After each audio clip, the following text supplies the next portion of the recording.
any of that. You've seen his photos. You've probably seen his videos. Mm-hmm. You know the circles that he runs with. This man was in the one and only FaZe Clan for a time. You know what I'm saying? The players fuck with him. Campaign fucks with him. This guy is out there. He documented one of the most impossible runs that any sports team in Phoenix has had besides the Diamondbacks when they actually won it. Mm-hmm. You got the documents. You got the photos. You got Devin Booker on the court. You got D.A. Duncan. You got Chris Paul leading the charge. You got all those photos. I even have one. All right. Chewy, real quick, could you bring me that for me real quick? Because I brought it from home. All right? It was. I know. We were doing a lot. This is in your personal collection? This is in my personal collection. I sent this man money because I needed this framed. Nice. All right? Nice. I might even need you to sign this, like on. Oh yeah, nice. Sure. You know what I'm saying? That's an iconic. That's come fire. on. Yeah, that's fire. That's Rally fire. the motherfucking Valley right after the pandemic. Nobody thought we had a chance. Was that the Valley Oop game? That picture? Or? No, this was against the Nuggets. We swept the Nuggets. Oh, okay. Well, Austin okay. Rivers, whole ass. Dope. Yeah, I got you. Thank you. I'll put it back here. But you don't only do basketball though. You do football. I do everything. You do baseball. You were a sports head. You were in Milwaukee. You were in Philadelphia. You know what I'm saying? You were everywhere, bro. Yeah. And you just getting started, man. My dog Savage is in the building. Yes, sir. Appreciate y'all having me. Glad to have you here, bro. Freaking, I've been like trying to text this man and DM this man, like, oh no, like, yo, we need you on the podcast type shit. You know, you're a busy guy. You know what I'm saying? You be doing a lot, but we're so thankful and glad you were able to make enough time for you to come pull up, show some love to the podcast. Super excited for this, man. How you doing, dog? How's everything been? How's your 2024 been so far? Been great, man. Staying busy. It's really all you can do out here. There you go. Been blessed. There you go. I see you over there traveling. I see you on the golf course. Are you nice at golf? Yeah, I'm tough. Talk your shit. Okay. Tough. Talk your shit. Okay. I'm terrible. I played golf like one time and they kicked me out the course. Have you ever played a full round of golf? No, they kicked me out the course. I'm like, yeah, you're a little bit too South Phoenix for our liking there. Hell no. Just joking now. I played golf when I was a kid. I tried to learn, but I was just a basketball You wore kid. J's to the course or what? I wore my Yeezy slides. I'm just playing. Bro, your photos and your content have really, like, of course, taken your brand to another level. You were, you know what I'm saying, you were in FaZe Clan for my guy, freaking one of the biggest like entertainment like content groups in the world, basically. What really like inspired you to want to be a content creator? Because I know, like, we talked a little bit before, and you said how you used to play sports growing up, but what really made you get into making content? I mean, it really all started like when I was younger. So growing up, like I grew up on the west side of Phoenix, like in Maryville. When we used to play sports, you know, we never had enough photographers. Yeah. So like we used to always want to post pictures. It's like on Instagram, you know, when we were first younger. Yeah. You know, we always wanted pictures. We used to go on Max Preps. Hope they had pictures of us, stuff like that. They never had my picture, but they had my stats though. They had my stats though. So, you know, when I first started doing photography, because I took a class when I was younger. Yeah. But like when I first started doing it again, I'm like, you know what? Let me go look out for the young kids. Just randomly, just practice. Yeah. So I was going to my school, taking pictures of young kids, stuff like that, and seeing how they took it, seeing how I could be creative with it, and like just being like a sports head, like you said, just wanting to keep going from there and, you know, try to go to the next level. Yeah. Like that's really what really pushed me and got me started in content. That's fire, bro. I mean, everything is competitive nowadays, so it's not just sports. And when you grow up being an athlete, we're all athletes here. RC played sports, Artie played sports. You know what I'm saying? Like, I played sports. Like, that competitive fire just translates into whatever you're doing next. Like, I know RC is also an accomplished photographer as well, and I know he's busted his butt to get to where he is. Artie with his art, you know what I'm saying? He's very competitive with that as well. Gibby, too. Shit, freaking Gibby's come such a long way in a short period of time, and then he's just been down with the family and stuff like that. So there's a lot of talent and a lot of guys that came from a sports background, whether being a fan or playing, and they turned that into their profession now. So that's hella dope that you were able to do that. I'm going to let RC go ahead and ask a question. Oh, yeah, no, I'm just very interested in like the content side of things. You obviously do a lot like with professional sports. What is something that you would say like might either be a misconception or just something that the general public wouldn't know when it comes to you're on the sideline or you're on the baseline of the game shooting the sport? What's something that may get overlooked or that regular people just wouldn't think of in those scenarios? My biggest thing is a lot of people just think it's really just like just spray and pray, and just you're just pressing a button. Like it's a lot more that goes into capturing that content. Like people think, okay, you just follow the play and just take the pictures and stuff like that. Like you said, like being like when we play sports, like you kind of know what people want to see. Yeah. Like you got to anticipate certain things. Like, okay, now I got to follow the play, and let's hope, something happens. Like you got to kind of anticipate and see what's going on. And most people are just like, oh, do you just sit there and just follow everything and just spray and pray and hope you get the shot, or do you just do you know what's coming, or do you anticipate it, like I said, and stuff like that? So that's probably one of the main things. Like it's not really just holding the button and taking a picture. Right. Like it's a lot of stuff that comes after it as well. Like the editing, people think as soon as the game's over, you just go home. Right. And that's it. Like, no, you got to go home and go through 1,500 pictures and find certain ones you want to edit. Some edits will look different than the other ones. Yep. So it's not as easy as people think it is. Right. Yep. That's my main thing, especially with photography, because there's like two parts of the gig itself, if you will. There's being there in person, and then there's the part that people don't see, which is you on your laptop or your desktop actually editing the pictures, which can be just as long as you were actually at the thing, but people don't see that. Is there any like stories from you being in one of those in-game scenarios that like either went really well or really bad that you could share with us? Like maybe you got the shot halfway and the guy was like crashing into your camera, or like you thought you had the shot set up and I don't know, the lens cap was still on or something. Like I'll say one of the worst things sometimes is thinking you have the shot, and then you go, like obviously in your camera, because you're only on a small screen, you're like, okay, I got the shot, it's in focus, whatever you think it is. You go to edit it real quick, I'm ready to post it, out of focus. Yeah. There's times where it's on a fast break. You go and you're like, okay, I'm getting ready to get the shot, I'm following it. Next thing you know, a ref just comes full buttocks right in your camera, just in the way. Dang. Things like that. So there's a lot of variables that get in the way. But like when you get that shot, there's like no better feeling. Like nice. Like no, like other people get the shot too, but like I got the shot. Like I know, like this is about to bang on Twitter, Instagram, stuff like that. Nice. No, I mean your shots have gone crazy, bro. Like during that playoff run, which we were talking about, felt like it was just yesterday. The 21 season. The 21 season. When we had the team, it was Chris Paul, DeAndre Ayton, Devin, Jay Crowder, Mikhail, Cam. Yep. Both Cam. Both Cams. Twins. Yeah, freaking the Haboob. Yeah, Cam, look, I know you've been hooping. I know you've been balling your ass off. I don't know if you're going to watch this or not, but come back, bro. Just for 1 year, all right? And then we're going to send Kevin Durant off. Just 1 year, all right? We need a backup point, all right? We need somebody. Okay? Damn, you can say that again. We do.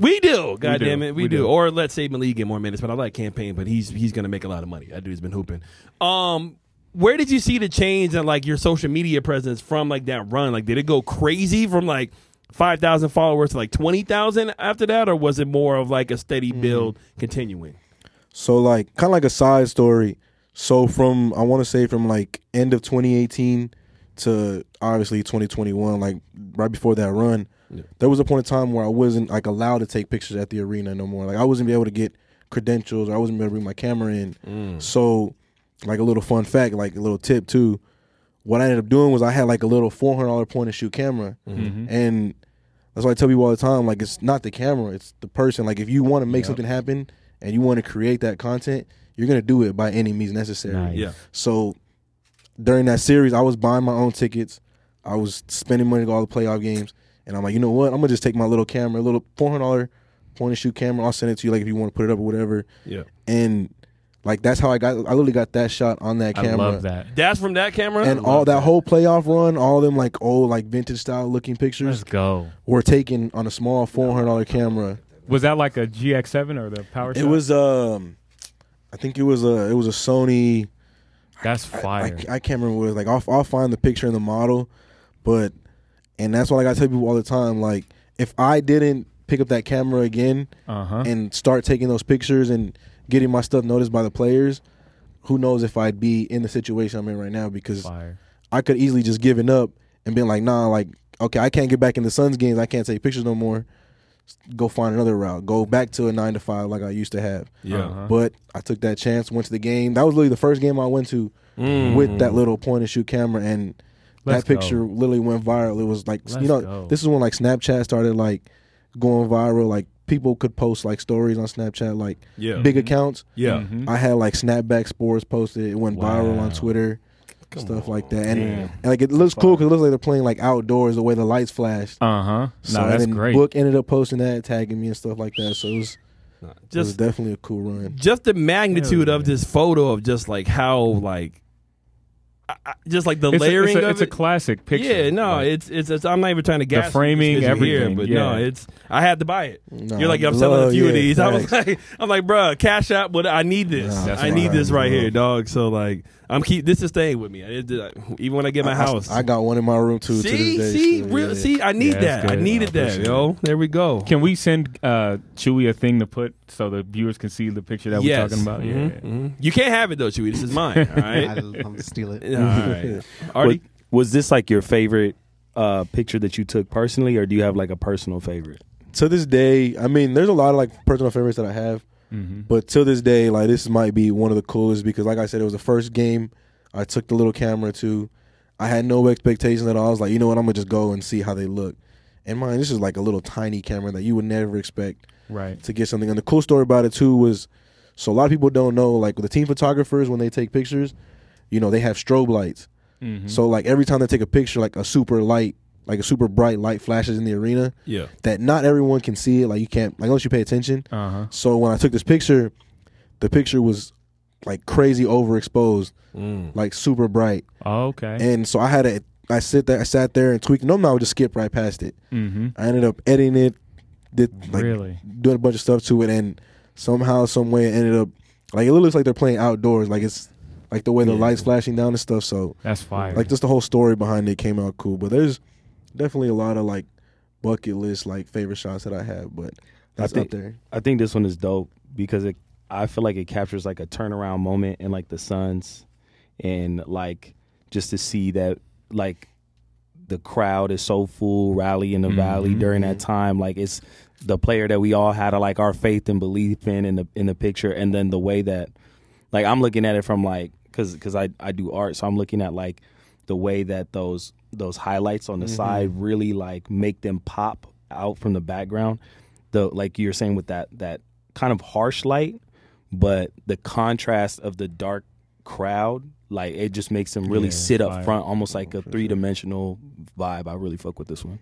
Yeah. See, man, we got a bunch of. They're gonna know the actual ins and outs. That's why you love it. There's dimension in it. There's the foreground. You got obviously the players in the foreground, but then as you go deeper into the photo, it's just there's so much dimension. It feels like a 3D photo. Like it just keeps going. Like you can reach in there, and like reach in deep. Like pause, but like it's just, and it's wild. It's cool too because like.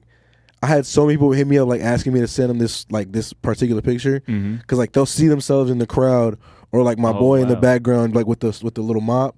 People sitting chorus side like yo like I'm in this picture and you can see me clearly like can you send it to me stuff like that. You still gotta pay for it. Nah, like at this point like I was cool like I sent it to him like stuff like that, but also man them jerseys like those are my favorite joints. The only thing we're missing is my boy Ryan sitting courtside. We're missing my dog Ryan. That would have made this an 11 out of 10. It's a 10 out of 10, but if Ryan was somehow in it, because I think he sits a little bit more on the left. That would have made it 11 out of 10. But that's amazing. Random question for the average viewer who may not know this level of the inside of it.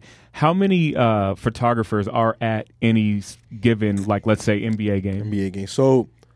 Basketball, you don't find as many. Obviously, if you see the NFL, you see hundreds of photographers around the sideline. Basketball is obviously it's a little smaller, so each team has 2 team photographers, one on each side, and then you have the papers, magazines, and stuff. So based on the court alone, not counting like because then you got the social media people. So I'd say on the baseline alone, you probably have 5 photographers, a couple of videographers, and then like nowadays.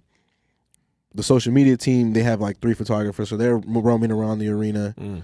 I'm roaming around, so I'd say on a good night, probably got about like 10 different like photographers, videographers in there. Got you. Okay. Nice. See, I couldn't do it because like being on the sideline, being on the court, especially like for the like NFL, you'd be too hyped. No, you might get fucked up because when those players are running at full speed off the side, I've seen somebody get like their leg. Cracked. Oh yeah, I was thinking about the equipment, but yeah, no, you're right. No, your body, like you have to be in shape, ready to fucking dodge, duck, dip, dive, and roll type shit. One thing I will say, when I'm on that sideline, I'm definitely protecting my camera first. Nice. Like Nice. I shot an NFL game. This was a couple years ago, and it was the Cardinals and the Chiefs. Mm-hmm. So there was a play where Travis Kelce ran like to the corner of the end zone, and he was incomplete. He turned like I'm literally following him with a shot and I'm paying attention, but like you never really realize how close they are. Yeah. And I literally look up and he's coming full speed at me. Like he just missed it and he's like getting ready to run into the wall. Oh, and I literally like a split second like move and he just like runs right by me. And I'm just like, dang. Like, whoa. That's a 6'5" man. Yeah. Over 250 pounds Right. running at full in pads. Right. And you just you a big dude, but like you ain't got no pads And on. I'm on the floor just I'm like, Damn. if this dude comes full speed, because you see people all the time get ran over on the yeah. sideline. Sure. All you could do is just Them old heads be Yeah. getting cracked on the sideline, but dog. they have no awareness. A lot of them just Cause they're like 70 years old. Like, Sleep. go watch birds. Like, why? their reaction time isn't very. Yeah. I got one more question that kind of reminds me about the equipment itself. You were at the D-backs game. I think that was recently. Mm-hmm. Was that a 500 mil you were shooting with, or? So I don't own them, but I have a friend. Shout out to him. He lets me rent lenses from him and stuff all the time. There was 2 games I did. One of them, the biggest lens I had was a 400 millimeter 2.8. Nice. And then the second game I took a 300 because 400 is OD. Like if you know photography, like that's close as shit. So it was cool to use though. Like especially when you shoot the NFL, you obviously want to get as close as you can. Mm-hmm. So like being able to use like long lenses like that, it's pretty cool. Nice. See, I'm a caveman. I don't know shit. I got my phone. I got an iPhone. I do it. I did it. Well, when Jeff was here, y'all was nerding out about DJ equipment. No. And I'm saying this is very cool to learn like the ins and outs. You know what I'm saying? But you used to DJ too, so you knew what we were talking about. I did. Yeah, I know. Yeah. Me, I understand, like composition, color theory, that kind of stuff. But as far as it's so weird. Taking pictures, like my skills just fall the fuck off. I don't know what it is. People be like, "Yo, can you take pictures of me and my friends?" Like when somebody asks a random person, I'm like, "You don't want me to take a picture." I don't know what it is, but as soon as I lift that camera up, all my fucking my artistic abilities just go out the fucking window. Where is your dream arena or stadium to shoot at? Like, if there's like one place that like, yo, we need you here, like, where would it be? So sad to say, I've always wanted to shoot at the Garden. See, I knew Madison it. Square Garden. I knew it. Just the history behind it. Yeah. So I went there. This is when Cam was on the Bucks. Yeah. They played there Christmas Day. I was so ready to shoot Christmas Day. So they had a game the 23rd and the 25th. Mm-hmm. Unfortunately, Madison Square Garden, they're very strict with outside photographers. Fuck. So they don't really grant credentials like that. So I was there. I had all my stuff, but I just wasn't able to shoot. Oh, but man. that's like, I mean, even just being there on Christmas in the Garden, Christmas Day basketball. Super dope. It was a dope experience. But to be able to shoot there would be, that's like a bucket list, like to shoot there. It's going to happen, bro. It's going like your resume is going to get to the point to where they're just going to have to like just say fuck it. You know what I'm saying? Like, yeah, he's outsider, but he's nice. Speaking of which, we don't have to get too much into this, but like I think people can tell from like Instagram how like you do work closely with like campaign and stuff like that. How was that friendship really like help you grow with like just you as a photographer and as a person too? Like being cool with somebody that's in a league like that is different. It's a different type of time. It's a different type of energy, but they are still like, they're regular people like us, even though they make a lot of money for what they do. How has that been? Like you and Cam's like friendship and then the content you were able to like make for him and stuff like that. It's really been a blessing because like first and foremost before everything, like it feels like it's almost like a brotherhood now. Like, yeah, like it feels like we're brothers. Like everything we do, like like it feels like we're family. So it's really a blessing that he brings me on the road with him. Like we'll go to 5 different cities and in 4 days go on the road with him. And a lot of these arenas, like I think I'm up to like 15 arenas now out of like the NBA. Wow. And I shot like 10 alone just like the season that just passed. Wow. So being able to travel with him, him fucking with me enough to where he's gonna bring me with him everywhere he goes. Like we'll go, like we've been Madison Square Garden, stuff like that, like Charlotte, those arenas. And obviously, me as a content creator, like it does so much for me because obviously it's cool to shoot the Suns. Yeah. But you can only shoot them at home. I can travel sometimes and shoot them in different arenas, but just being able to shoot so many different players across the league, different arenas. I mean, the dude played with Giannis to begin the season, him and Dame. Yeah. So being able to meet them, shoot them every day, like without him, like those are opportunities that I don't really get. Yeah. So for him to, look out for me enough, to trust me enough, bring me places with him, put me in certain rooms with him, and stuff like that is just like a blessing that, I can't thank him enough for. That's amazing, man. Now, Cam, he's always seemed like a solid dude. He had to work for everything he's got to get to the 100%. point of where he is, turned himself into a hell of a player in the NBA, learning from Chris Paul and stuff like that. Once again, Cam, come back. All right? It's funny, too, because like, I give him stuff, too, like, you can come home. Because obviously, I'm born and raised out here. I'm a Suns fan. Yeah. So obviously, I want to see, my boy back in the Suns uniform. But Yeah, we all do. Which of these do you think you would get the hardest pictures from? I just thought about this. A Harry Potter game, a Harry Potter Quidditch match. Wait a minute. I like where he's going with this. Should we break the glass, though? Break the glass, because I wasn't expecting for this. All right. I like where he's going with this. So, a Harry Potter Quidditch match. The Roman Coliseum. Oh, see, this fire. Or This is fire. Squid Games. Oh, man, it's so tough because after every single one, I'm already picturing like certain shots, like the Roman Coliseum, like wide angle shots, getting the whole Coliseum. Somebody fist fighting a lion. Like, bro, like Squid Games alone, just obviously the vulgar and the gore that went on, stuff like that. And then the Quidditch match, I mean, you got these dudes flying through the air On broomsticks. brooms left and right. Like, that's really a tough question. That's like, fire. I was sitting there thinking right now. I was like, damn. What if they had like a dude taking like these kind of pictures fire. at those kind of? Bro, I was on. If you watch the video, you gonna Like see a me. I funny was like, shot of him I catching was- a snitch. Or wait, can I add one more? yeah. The Avengers Endgame final battle in that fucking in that pit, like when everybody comes out of the fucking Doctor Strange portals, and Thanos is like pointing with his shit. That would be a hard ass picture, bro, though. I'm really just sitting here picturing like a sad, emotional, like up close, wide angle picture of Iron Man just sitting there, just Dead. Yep. in his last moments. No, getting Cap when it was just him, when he thought everybody else was gone, and like he was looking at the whole entire fucking alien army, and getting like the why behind, that would be tough. Bro, Damn. this is why I love content in general, because there's so many possibilities, and like each one of us have different creative minds. Yeah. It's really how you want to express it. Like something I would think of like in the Roman Coliseum, he could think of something totally different. Yeah. And when you just see it, you just appreciate it, because like, damn, I would never think of that. Yeah. And he thought of that, so I'm like, hey, shout out to him for even thinking of that shot. I mean, this dude is an anime freaking enthusiast. This man's creative as hell. So that's. I feel like- What would you do, Artie? Which one would you pick?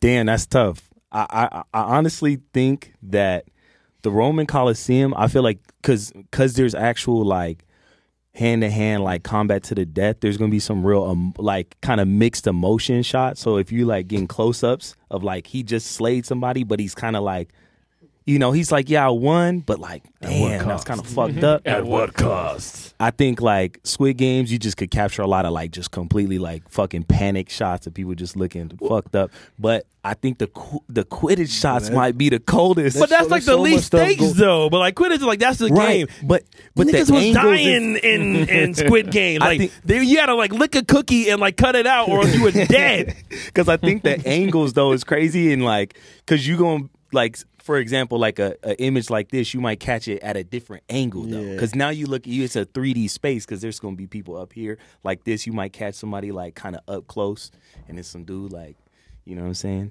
I don't know. I think the Quidditch might come out with the coldest ones with some like dope, like You gonna get Harry Potter lens up there, flares freaking swag from the surfing sun on and him. shit. Yeah, okay. You know what I'm saying? Whenever they film the next Harry Potter, I want to be there taking pictures. All right. That'll be dope. You want to be on the set, all right? Fucking BTS. RC, which one would you want to do real quick?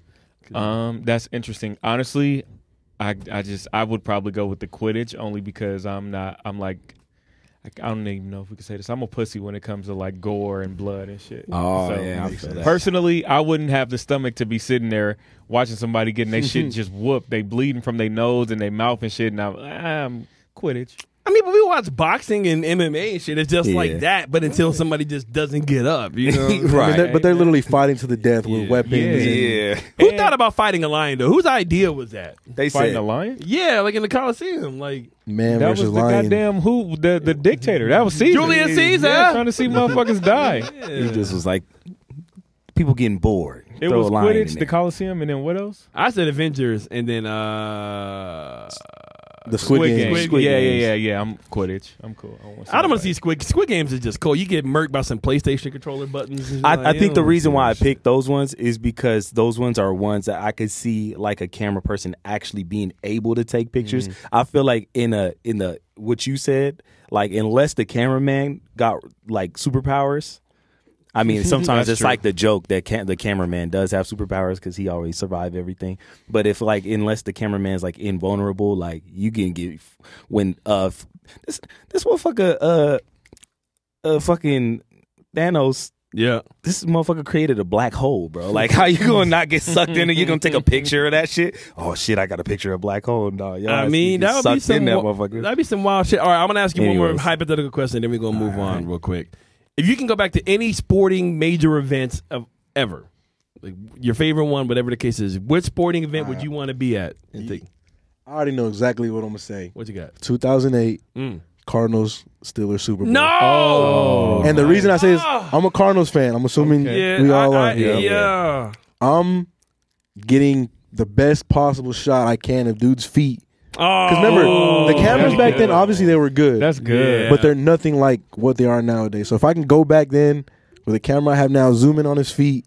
Make sure it's Larry But you know how Fitzgerald mad gets we his would be Super Bowl. if he wasn't in bounds and then like they couldn't return it. You know, Nah, he was in bounds, but he just didn't have 2 feet in bounds. Oh shit! There's still that legendary That's picture good. with his toes. Oh, it was on top of each other. That's good. Fuck me. We had that game, Chewy. I know. Bro, Yeah, we Larry did. Fitzgerald running into the We to the did. end zone. We let what's his name? Santonio Holmes. No, but that's no. Who was Oh, the James Harrison. Yeah, we this motherfucker ran 100 dude. yards. 99 yards. Bro, there was so many like. Pick six. If you go watch that clip, there's so many like blocks in the back. Like there's so many penalties that could have been called. But it's us. It's the Yeah, Cardinals. it's Yeah. bro. Like the defense we played on that last play was just. Kurt Warner. Can you come back, Kurt? Because, God damn it. What Kurt Warner doing? Right? Yeah. I don't know. Let him play. All right. I mean, No. we have. I like who we have now. Marvin Harrison Jr. I hope he's a baller. Shout out Mark. Kyler, I hope you're fucking healthy. Mhm. All right, I see you at the UFC games and shit. Get your ass on the field, man. We need you. No, All my right. dog out there working. He ready to go. right, They see they that- hungry this year. See, all right. See, I like that. All They right. hungry this year. Because I'm not gonna lie to you, Chad. I'm a Cardinals fan, but I think if you're born and raised from Arizona, you deserve to have a backup team. So I'm also a Packers fan. I don't agree, but you See, I What you don't. mean you don't right, agree? I don't agree with that either. How many? You're not even a fan. You can't even name 3 players. Hey, I don't. It doesn't matter. I don't Name have a 'em. backup plan. Name them. You can't. It's okay. But it would be like if I had a wife, I ain't know her favorite color, but I ain't got no. If your side wife bitches. kept cheating on you and breaking your heart, you gonna just stay? You gonna stay happily married, or you gonna? No, she What never are we cheated on me. talking That's about? what I'm saying. She never cheated on me though. You cheating on them No, the because you Cardinals got have a little cheated- backup plan. The Cardinals That's have you, cheated on you the before cheat. because they give you piss poor performances. all No, right? that's just a bit. All That right. means that But at the same time, when I first started doing the Suns, I was going to every single game, mind you, back-to-back games to open the season, blown out by 40 points. Oh shit. I'm going to every single game when we're winning 16 games, getting the number 1 pick. But at least we were fun though. At least we had like Gerald Green. That's not fun. Do I got to bring up these old rosters, Bro, we talked I about was this. there. I was all there the when we time. had Marcel, like, you yeah, working for when this. we had get- Miles Plumlee. bro? Miles, I mean Tyler's my dog, but like Yeah. those teams, bro. TJ Alex Lynn. Yes, bro. Like there was We some, had Bledsoe. bro. We had like John Lure, guys like that, like Mirza John Lure. Teletovic. Oh my Yeah. god. Like, bro, like Lou Amundsen days, like back, like then, bro, Damn. we were bad. Lou was nice. That he Lou would was fight. cool. Lou that would was like fight. towards the end of like the good Suns era before we got really bad. But like I've been through thick and thin to where now, like I just appreciate it. Nice. But like, I could never switch. Like Cardinals, I'm not much of a Coyotes fan, stuff like that. But all Arizona teams, like Rest in peace. Yep. I'm just Facts. saying, with all these other different sports teams and sports cities like Boston and New York and even LA to an extent, they all have like their caked in fan bases. And of course, their teams have won, but it's like they have a reason to be low because those cities always try to put out a winner. Yeah. But Arizona, especially for the Cardinals, it's like once every 10 years you might have a decent team. A few years ago, it was JJ, D Hop, freaking Connor. No, we had a squad. Yeah. We We had a did. squad. Well, the year we made the playoffs. But And then we got fucking blown the fuck out. We were injury riddled. Oh no, we got smacked into the Rams. They laughed at us. We're the only like sports city that gets laughed at and disrespected by almost every other That's fucking. not- we're not the I was only- there. I remember that game vividly. I was there. In Did we not LA, get disrespected? Yes. Yes, we did. Damn. Didn't Anthony Edwards just literally give us the DX suck it on our home court He did. 2 weeks ago? He did. Yep. Who else has done some shit like that? Who? Besides maybe Reggie Miller talking shit to Spike Lee, but that's Spike. Man. Yo, teams get disrespected all the time. No, it's not just the Suns. Trust me, Who else it's not get- just who else got Arizona team. disrespected like that? A lot of teams get disrespected. I'm asking for an example. Like when they do shit at half quarter, like when I don't know somebody stands in the middle of the Boston Celtics fucking thing and they're standing on their shit. I haven't seen anybody do that. I remember when Teams T.O. get disrespected. T.O. I was about to bring that up when he T.O. ran to the star. Yeah, he did that shit. Yeah. Yeah, but no, I say we get it the most, and we don't really do shit about it. Like we Nah, need we need PJ Tucker. Being a Phoenix fan, like an Arizona fan in general, is always tough because it's tough It's pain. when you get them players where you grow like a fandom for them, and you're like, this is our prime player. Like we love this guy, and then 2 years later they get traded away. And I then they go win I a still ring. got my D Hop Cardinals jersey. Man, Can't even fucking wear it. Then they go win a ring. I still wear mine. old Suns players that go and get traded off. D-backs players. Paul Goldsmith was a fan favorite. Yeah, Go and trade him. He ends up damn near winning MVP, or I don't know if he did or not. A couple years later, he was fucking nice. all of our old players, Max Scherzer, they go win World Series. we had Yeah. Max Scherzer. Yeah, we Max had- Scherzer was a D-back. Oh shit. Patrick Corbin was one of our best pitchers at the time. Won a World Series. Fuck. That's like the story of being an Arizona sports fan. Like we literally groomed these players to eventually Literally. get rid of them. Yep. To then go, like Yep. for example, I mean he's not going crazy, but like Derrick Jones, he was with us when we were bad. Yeah, but he was bad. He was only known as a dunker at the time, and now he grew. And now he literally scored 20 points back-to-back Fuck, games for the Mavericks, helped them win that series. I remember when Mikal first when he went over to Brooklyn, and then Oh, he was going 40 a game. Yeah, He like, was where going was this? crazy. Yeah. If like Mikal, if you were doing this here, dog, we wouldn't have needed to trade for Kevin Durant. But what's crazy is he was, because remember Book was out for a period of time. Yeah, but It we took needed some him to do time, it yeah, it with took some Book time. though. Like we needed him and Book. We could have Yeah. had the West Coast, Jason Tatum and Jaylen Brown, Well, they made it to the finals. and we didn't win. I know, but they made it. They went as good as like you could ask somebody to be. When I tell you that was the lowest of lows in my life. Seeing Book Like- say, "Damn." Bro, when I left game 2 after we won and we were up Damn. 2-0. 2-0. So like I made shirts and stuff like that. Yep. I left game 2. Like mind you, I spent out of my own pocket. I went to every single home playoff game. Yeah. Plus a couple road games. So I was at all the home finals games. Oh, you went to Milwaukee too? No, all the home ones. Oh, okay, yeah. Milwaukee was like literally the only games I didn't go to that whole playoff run. I went to LA, I went to Wow. Denver, and so as soon as game 2 ended, bro, I left that arena. I'm on We cloud just knew we 9, had it. 2-0. I'm thinking of what float I'm gonna be on to take pictures. Oh, Like, bro, as a photographer, man. you're like, everything went wrong. So after you that. jinxed us. All right. Should we bomb him? All right. You jinxed us. You can put it on me. You got overly excited. I'm just joking. We all did. And But I Yeah, mean, we it was was all rightfully in that so. same Like boat, all the man. history with the Suns, Nash era, everything we've been through, and then to just out of nowhere and make a finals run, go up 2-0 in the finals, Book scoring 40 points a game. DeAndre dunking on people. The value. God damn man. it. Yeah, and then it all went downhill. And then we lose to corny ass fan bases like Minnesota, corn, Milwaukee, cornballs. It's funny you say that because still to this day, like obviously Cam went and played for them. Yeah. So remember the Suns in 4 run. Yes. Uh-huh. That was obviously not long lived because we ended up losing to them the next year or two. Oh, yeah. But so the Bucks won in 2021, right, when they beat us. Yeah. It's 2024 now. They have signs all over the arena. One of their like slogans is Bucks in 6. Mind you, they won the championship 3 years ago. They on their hotels like around the arena, Yeah. Bucks in 6. Like it's like they have shirts Bucks in 6. And I'm like, you guys won 3 years ago. Like yeah, I can understand the next year running with it, but to have it be one of your main slogans that's everywhere, like we get it, bro. You won 3 years ago. I mean, hey, if that was us, I'd still be going ape shit. So it wouldn't be over. But Bucks in 6, and I mean, obviously, after you lost 2 years in a row in the playoffs badly, that's not something I want to keep. I mean, but they still say, well, how many rings you got? You know what I'm saying? Now we got to deal with them. Damn. True. Yeah, Giannis, man. Giannis Fucking Giannis, hurts. asshole. But real quick, we're going to move on to hot cues. But, yo, round of applause to my guy, Sav. You're not going nowhere yet. Yo, look at that camera. That one's your camera. Let them know where they can find you. You know what I'm saying?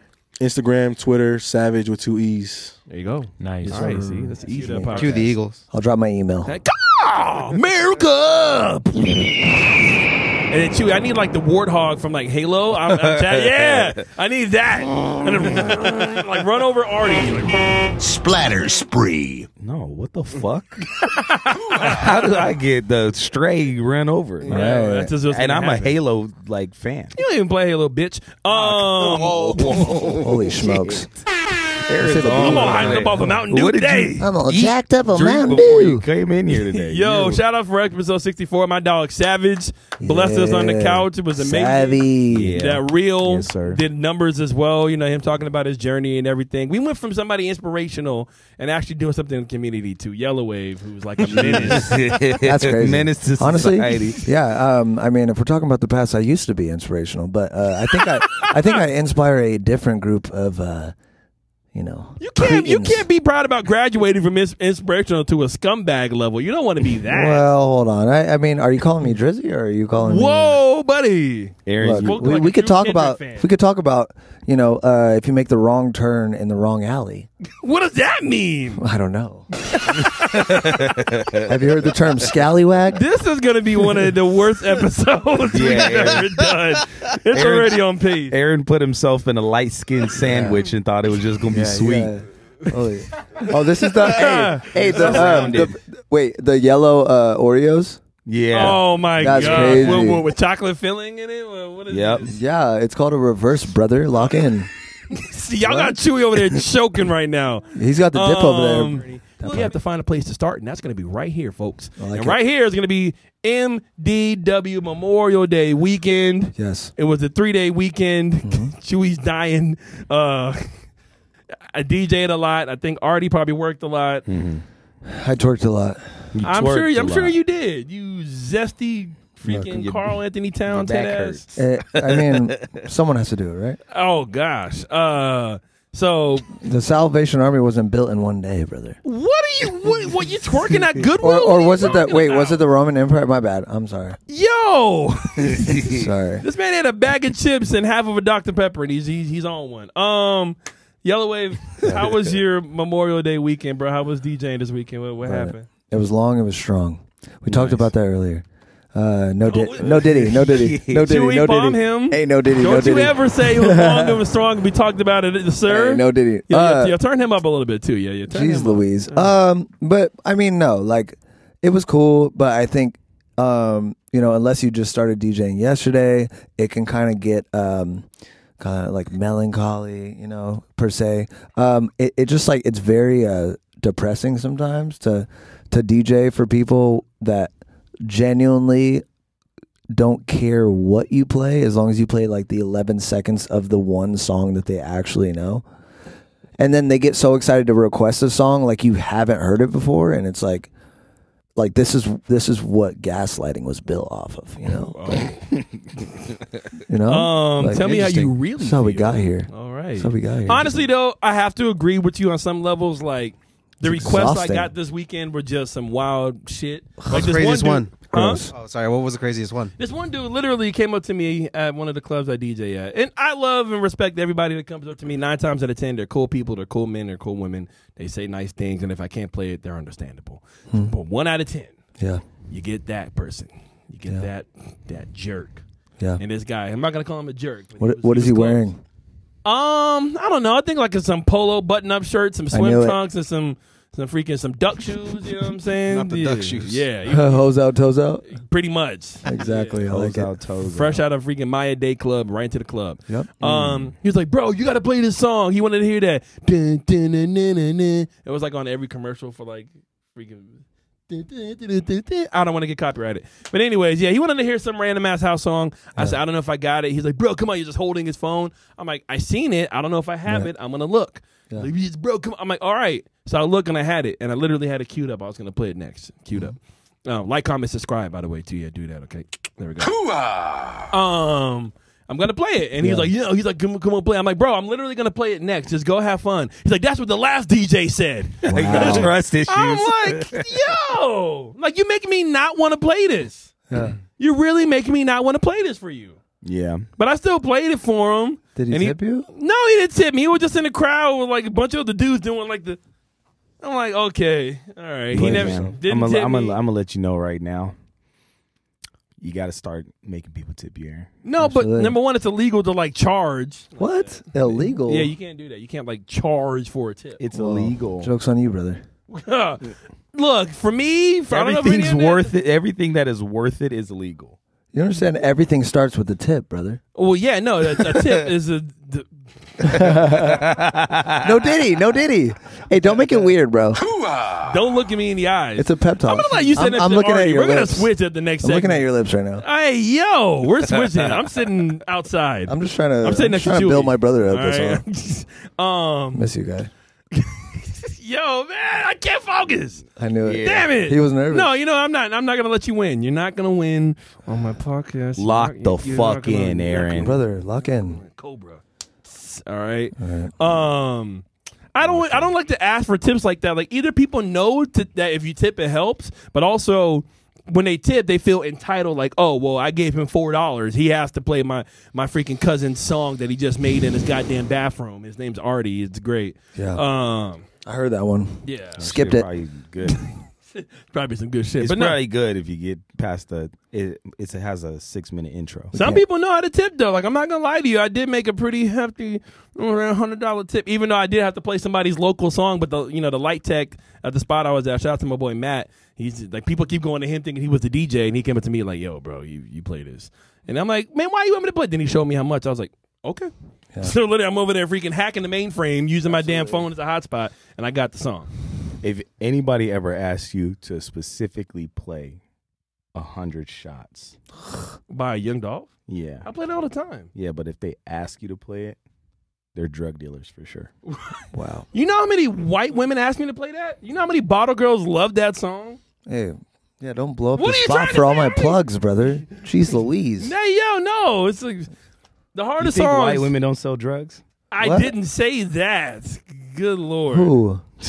Oh, my God. I'm just saying, though, it's ever since Dolph died, then everybody wants to be Young Dolph fans. Dolph died. Well, what do you mean No, by just kidding. everyone? Oh, my gosh. Not everyone, for being specific. A lot of people have. A lot of people are bandwagon. Like, once an artist dies, then they want to be, True. I was a bit like, one of my friends, I like him, I love him, my guy Shane. He never asked me to play Dolph ever, really, until Dolph died. And then, yeah, I mean, you got to play Dolph. Play Dolph. Yeah. Oh, play. I'm like, bruh, you ain't never asked me to play Dolph ever. Right.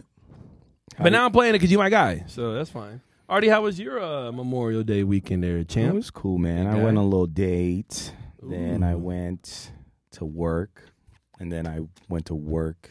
I pretty much worked like the whole weekend. Anything All right. crazy happen? over Anything that crazy happened this weekend? Was anybody being mad patriotic? A guy. So a guy came into the bar with his shirt. Well, it was buttoned when he came in because we won't let you in if your shirt's unbuttoned. You won't? Yeah, like if your shirt is Why? all the way unbuttoned down, Yeah. like belly button out. Yeah. You're like, no. Let me in. So that's where you draw the line. So you could be Yeah. 4 buttons. You need to have at least one button. Like, top come on. button. We could have the top one, brother. If it's the top one, sure. If it's the top one and then my belly's still out, I would still get in? prefer it's a middle one, but if I can't be, we just want to make sure the shirt has a contingent point in the center of your mass. Make sure you have. I want to see that button. in writing on a plaque feel at the club you work at the Yeah, bar I you feel work like at. you I made need that that rule. verbatim. But the point, what What? happened was, Buddy came in. He immediately unbuttoned his shirt. All right. Oh. It's your So fault. he's standing next to the DJ booth. Give him Yellow Wave's number. Shirt. What were you wearing, brother? What was I wearing? Yeah. My security, like my bouncer. I was wearing my security necklace. My security. I thought that was necklace. going somewhere else. And then so he's Yeah. unbuttoned. And here's the thing though, Mhm. he was like a handsome dude. Yeah. You see, I But knew he's, it was like I knew tatted that. up. He had like a tattoo on his face of like a Lucky Charms or something.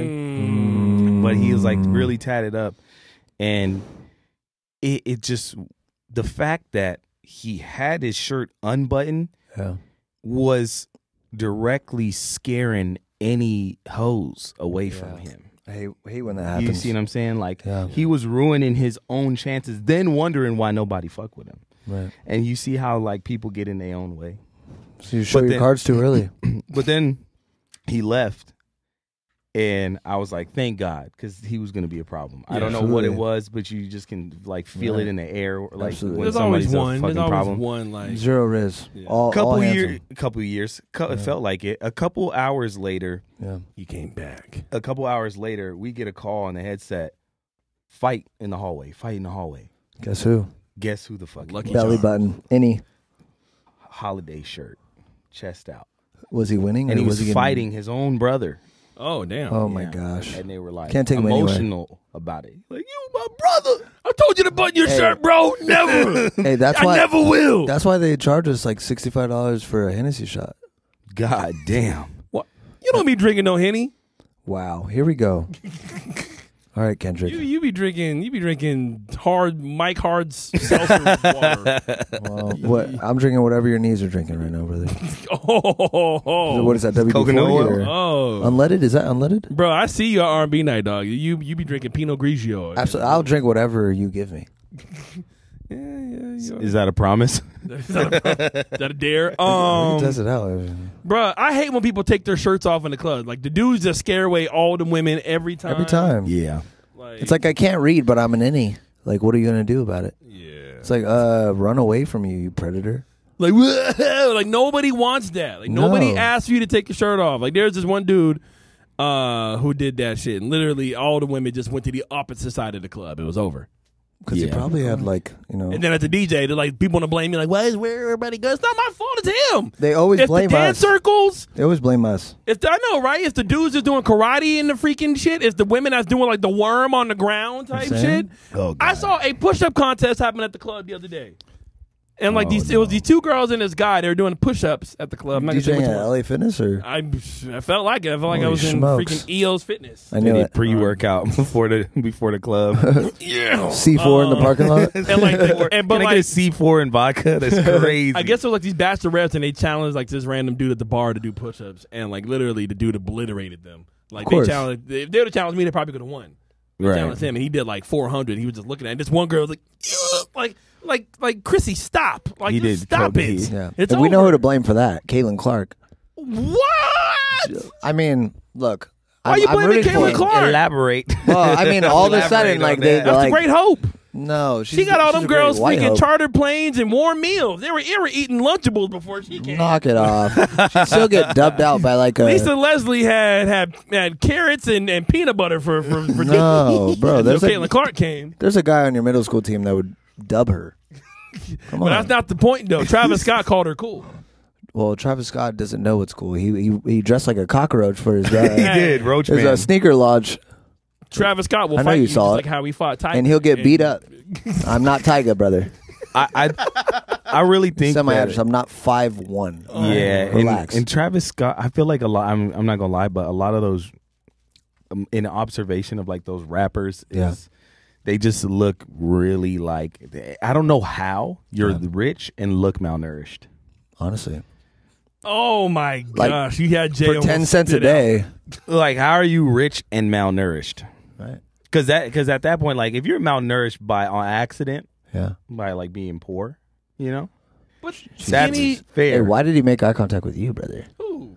malnourished? I'm just here. I'm just But who make eye contact? outside looking in. Oh, Artie? Aaron's nourished. I don't know, man. I would say you're quite I'm a little nourished. bit too nourished. Honestly, I'm working on it. Okay, Yeah, I'm let's talk Is about that a it. polite way to tell somebody that they're heavy?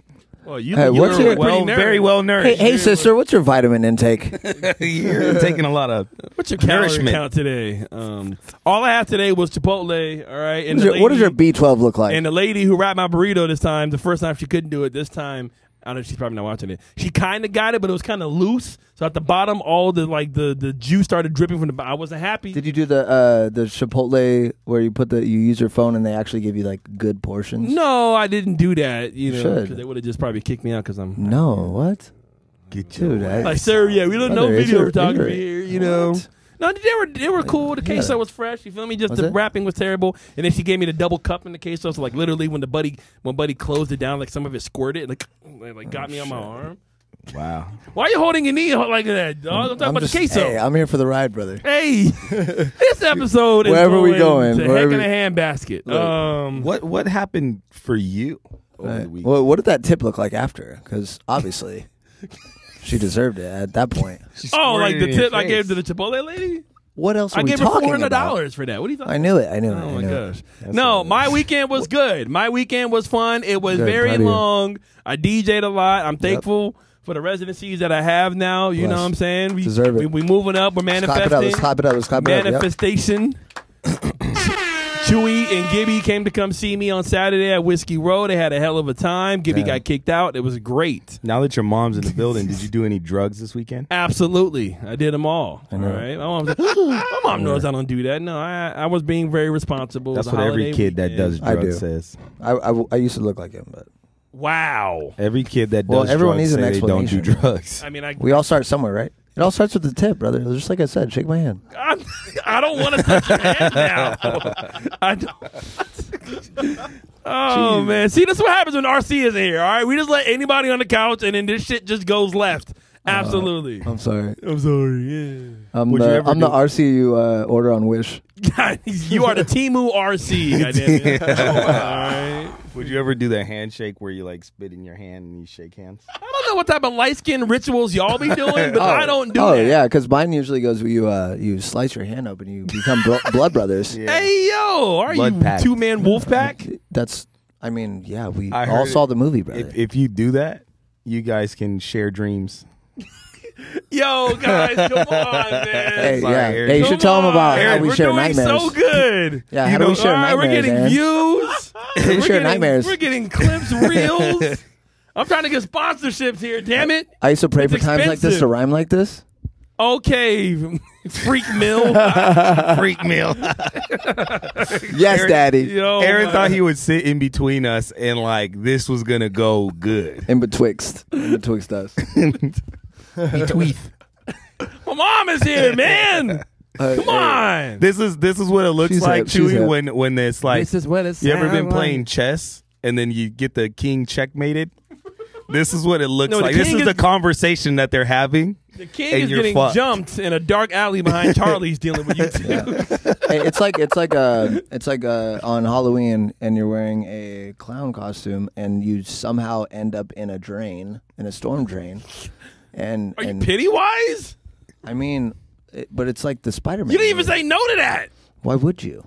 He has a balloon, brother. Oh my freaking gosh! Dream big. This about to What be a are we talking 28-minute about? Episode. Jeez Louise. 28-minute episode. Guy needs to get out. Oh my gosh! Out the window. Yo, facts. So scale from 1 to 10, Memorial Day weekend. How was it for you? Oh man, you know what? I'm gonna give it a little 8. It wasn't bad. I feel like things went smoothly. Usually holidays in the bar scene when you're doing security, there's usually a fight. That fight was pretty chilled. Like they pushed each other out of the building, so Excellent. So we y'all didn't just have to watched really them? do it. Yeah, we were just like there, and we were just kind of watched them like, Secure for "You're it. supposed to be my brother, man," and like push each other out the building. It was like very dramatic. To get a job offer after, or what? Hell, not with those face tats.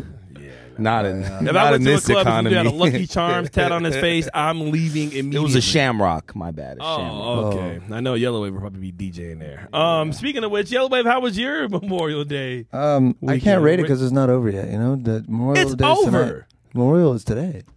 Okay, by the time this airs, it's going to be really over. Well, So, I have 3.5 hours to earn my stripes. what are you You're going to gonna do go in get a little 3.5 drink, hours? drink? How else can you this? respect the troops, brother? Can you go get a little drink? What do you mean respect the truth? What are you going to do? You going to... Dude, I'll let you know tomorrow. Oh, 3 hours. Hey, you'll be the first one I text. Local DJ climbs flagpole in downtown Damn. Phoenix. Why I gotta be local, brother? Okay. Oh, shit. You see what I'm saying? Semi. I would call you international National day one. DJ? Semi-international. I would call you international day one. I'm not, though. I haven't left that. I never even Hey, left the look, country. Whose Look, fault is hey, that? The hey. closest I got to leaving the country was going to Florida, Look, which is look. basically the same thing. Listen, my Oh, Florida's vision, like a different my place. That's what I'm vision saying. for you is very grand. All right, Oh, my and gosh. I won't let you crush what I've manifested. All right, What am I, your hero now? you could be. You're gonna DJ on Mars. Could be. I feel like I'm freaking having a fever I need you dream. to lock in. You're gonna DJ on and wear shoes. Mars. Like wear like Kobe's or something. You know? I can't wear books. No, you can't. This is fun. This What is like what are you just- wearing? Freaking. this whole episode is like- fours? I'm pretty Corner sure Messi area. won the fucking Tour de France in these.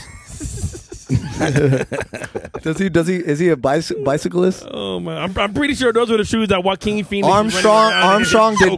Armstrong did steroids in these. Joaquin Phoenix, wow, You wearing the Joker 11s right there, dog. damn. You wearing the Murray. And you're wearing the fucking Ronald McDonald 7s. Oh, He is a soccer you're wearing player. the ones that he wore in the subway when he shot those dudes. Damn. And he still has a ring. What does He has Book a have? ring. Book has broken promises.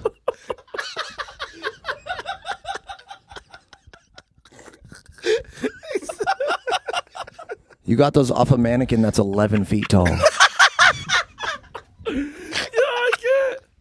I Those can't. off a statue, brother. The Book statue, you stole those. No, I got these off one of those inflatable arm wailing tube mans. That's one Absolutely, yeah, from a one of the car dealership. dealerships. Yeah. One of the gorillas is wearing these. I stole this whole entire outfit. Absolutely, I was there. This man, my Memorial Weekend. Yeah. A 10 out of 10, Chewy. Hornet. Hornet. Yes. Yeah. Yes. Hornet. Blow the whistle. Hornet. Chewy, how was your Memorial Day? I didn't even ask. How was yours, big guy? Too eventful. What Say happened? that. I went to Roosevelt John on Saturday. Oh, Natasha, I need you on the show. Yes, Queen. Stop. Shit. Oh, you should talk. Dodging me. I She's should DJ ask. Wonder. I thought we Hey, were they're killing it though. friends. Shout out She's to not to coming if Sessions. you They're- talk to her they're- like that. They're absolutely killing I it. don't know why I forgot to ask.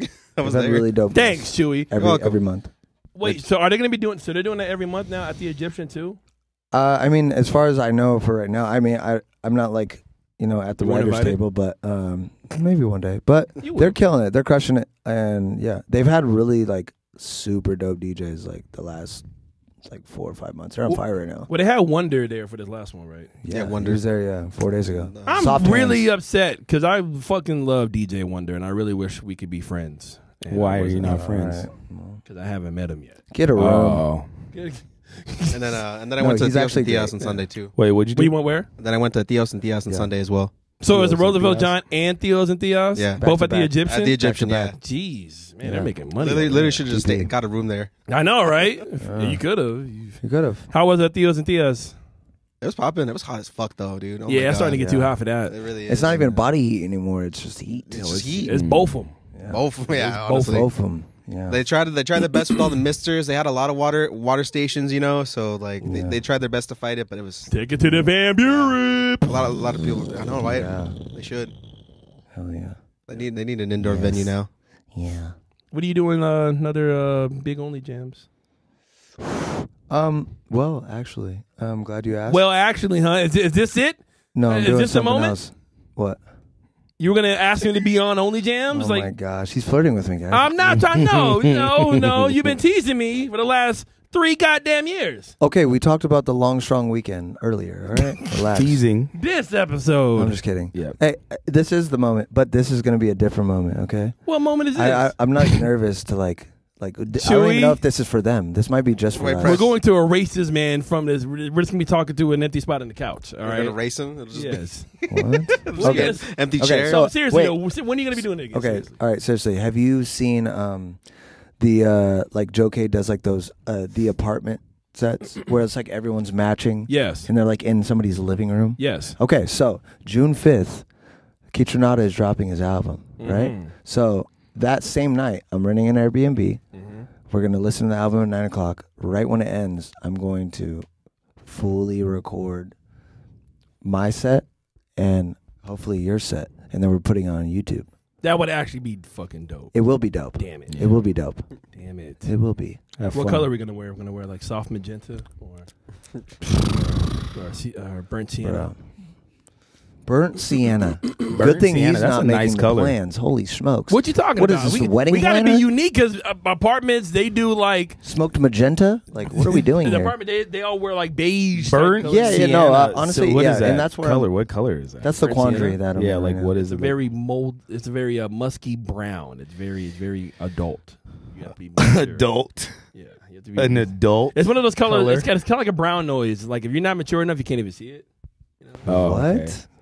I knew we were doing this Yeah, podcast this is hosted by like- Drake. Jeez This is like- Louise. I think, Where's Chris Hansen when you need him? I think I if go you Chris wear Hansen. a brown, It's like you brought pizza and you brought 11 other tools. Hey, yo, dismember a none young- of that. No. Look, Right. a DJ in Canada got kicked out of a clever plan, not like us. All right, there will be no Okay. Drake slam. But also the legal age is 16 out there, so there are already some fucking weirdos. Is it really? They're already weirdos. I'm just saying, hey, Is it really? You're one Google search away, brother. But if that's legal in Canada, then that's. But either way, I'm not trying to argue that. We're But if not- that's we're not legal, them. See, We're Mom not was doing them. the research. Yep, she's doing it. Absolutely. They're All not like right. us. What did you find? That's what Kendrick meant when he said that. Okay, we're gonna move on to hot cues now. Hey, round of They applause for the first segment. Yeah, yo, Absolutely, wait. guys. Wait, is it 16? Awkward. But then that's legal up there. Are you still fighting for the wrong side? brother? To be Oh. like non-consent is 18, No. right? Let's just say no. This is 18 and They not like us. They not like us. 18. 18. In Canada. What about in Orange? Has anyone been there? No. There's like 11 people there. What about 19. What about What about Saskatchewan? Toronto? What about Drake's address? Okay, Prince Edward Island. you guys- And what was that one? The Labrador? I guess so. Name each other after. If you're from Canada, confirm all of Good-spirited these, please, in the dogs. Do comments. the Canadians still pay the Queen's tax like back to Europe? Right, yeah, 'cause she's I'm pretty dead. sure, right? Because they're Commonwealth still. So it's like the tax for the dead homies now because she's like, Yeah. she's just a Well, spirit. they have the whole royal family. Spirit Anyways, we gotta move on to hot cues. Let's do it, fellas. guys. Let's do it. Absolutely. All right, Run it. It's my show. It's mine. Run Okay. it. It's mine. Run it. Ah. We're here. Go ahead, man. Fuck. I'm in this freaking brioche sandwich over here. Yeah, you are. I'm Yeah, the you bacon are. in between and I'm hungry. chewies of chips on the side. We have a very a unique individual on the couch today. You know what I'm saying? That my brother probably the best dressed guest we've ever had. No Really? exaggeration. Actually? Honest to God, All I'm not right. even trying to gas you, bro. Best guess. Like that. Like that's a fire ass fit. You know? Hey, I didn't know the green would go with the pants today, and then when I found it out, I literally yelled in the mirror because I got it. So thank you, bro. You're like, got I'm it. proud of this shit. I literally yelled, "Got it, bro!" Cause not everybody can pull a fit like that off, bro, with the green and then like the flowing. Reminds like, me I of have, a like, the pants that reminds me kinda of a flow at the groovier bottom. Shaggy. Say what? Huh? It reminds me of a groovier Shaggy. I'm a groovier. Oh, you know what? shit. Oh, That's kinda yeah, like the fire, live yeah. action one. Low key. If you said Yeah. like Shaggy was your All uncle, right. I would believe it. If you were like Shaggy's cousin and they like he shows up for like Shaggy's one cousin. episode and solves the mystery fast as fuck. Chewy. That'd be crazy. He shows up and he's like, that motherfucker right there. That's exactly. That's wearing a mask. Y'all can't tell us that guy right there. It's all AR, like augmented reality. But no, my dog Cade has worked with a lot of different artists, designed a bunch of different famous rappers and artists, cover art. Even had it featured on the Jimmy Fallon show. Is that correct? Yep, both Jimmys. Both Jimmy Fallon and Kimmel, Jimmy Kimmel. That's fucking incredible, man. My dog Cade Nelson in the building. Round of applause. Thanks, guys. Friends with Artie. Artie said, "Yo, this dude is dope. You brought him. He brought him in, and you're I cooler love than Artie. Artie already." I love Artie. Yeah. That's my guy. No, you don't have to lie, Cade. All right, we all tolerate. Some Artie. people nice actually guy. like me, Aaron. He makes me laugh. All right. Only Is that people that okay? like you are the people that you don't kick out of the bar. All right, Yeah. You can't kick me out, baby. We're on the same team. Yeah, he you works go. there too sometimes. Oh, you do security there I'm a too? bouncer too. What's Damn. up? Nice. Yeah, you be beating. You be designing. That's how we met each other. And whooping ass. So yeah. We met each other and then I was like, wait, what the fuck? You did Lil Tyler's album cover? Because I literally was like yeah. listening to the song like the day before, and then that was the that's most crazy. ironic kind of.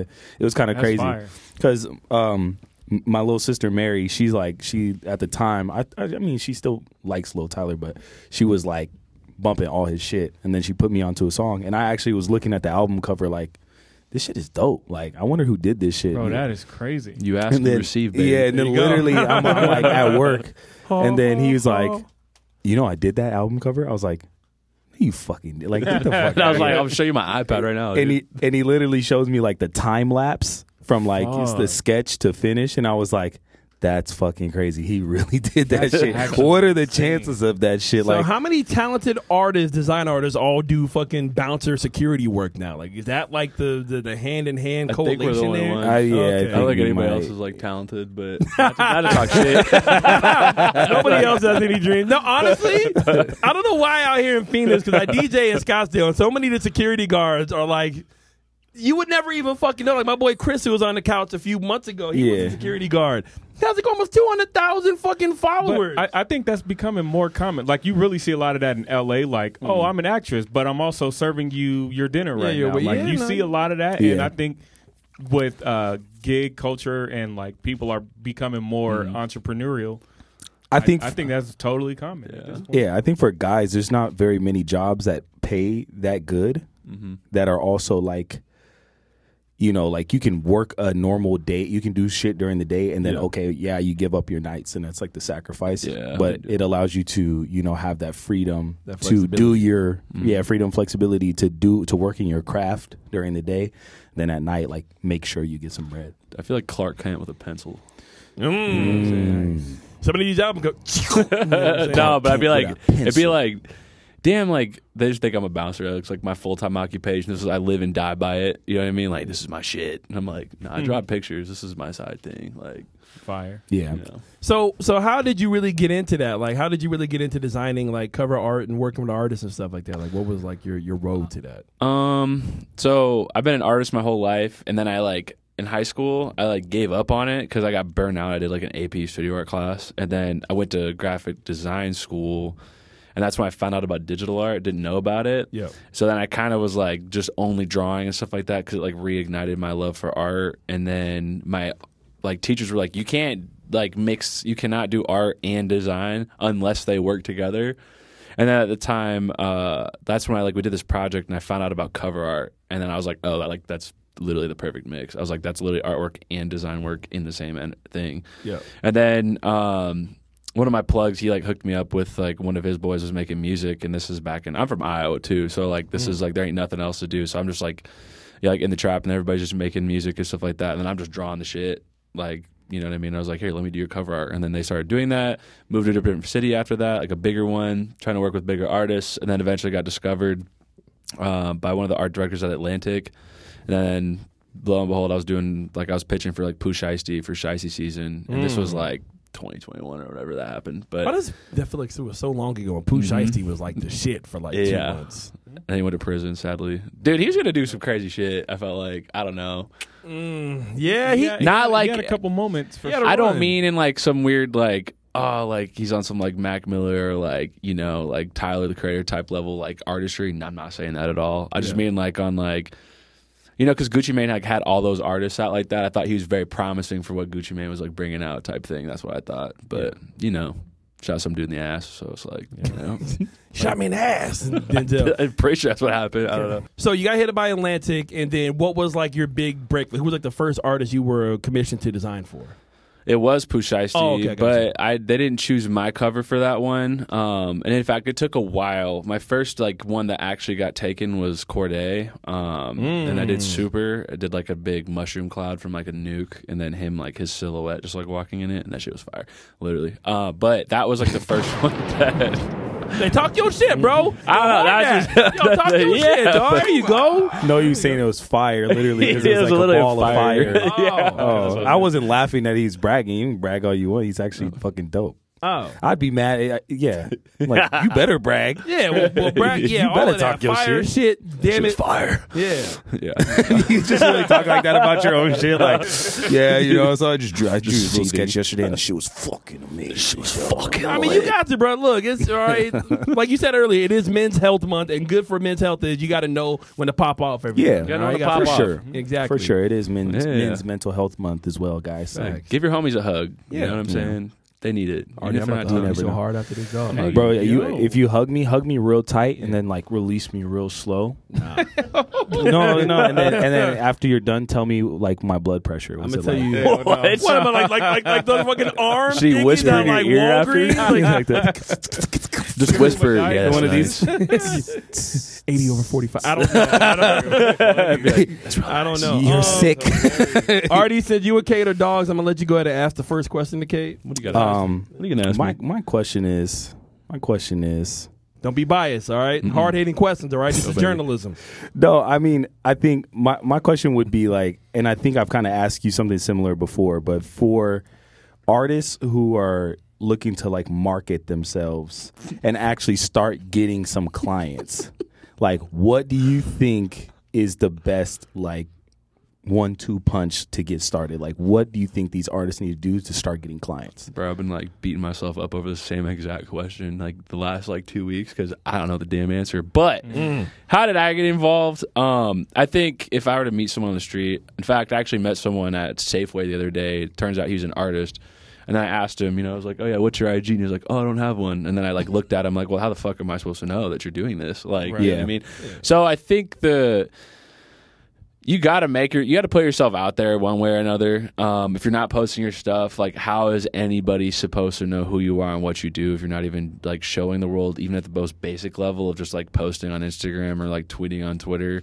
Now, if I were to take my own advice, and I'd probably be making reels and stuff like that, which I'm going to be doing soon. But, you need to put yourself out there, and you need to, and I think a tip someone told me a long time ago was art is scalable. The more you do, the more you put out, the more will come back from it. It's like you're sending out like transmissions all over the place, and there's some transmissions I've completely forgot I've made, and yet I'm still getting people who receive them and still hitting me up for it. And that stuff, like, people will always share what they think is dope. Your connections will always go farther, so don't worry about the timeline. I would just say just make art, get it out there, put it out there, and don't be afraid to be seen because, like I said, that's kind of the goal with art is to be seen. And you can't get clients if nobody knows that you exist. So, True. Like, Yeah.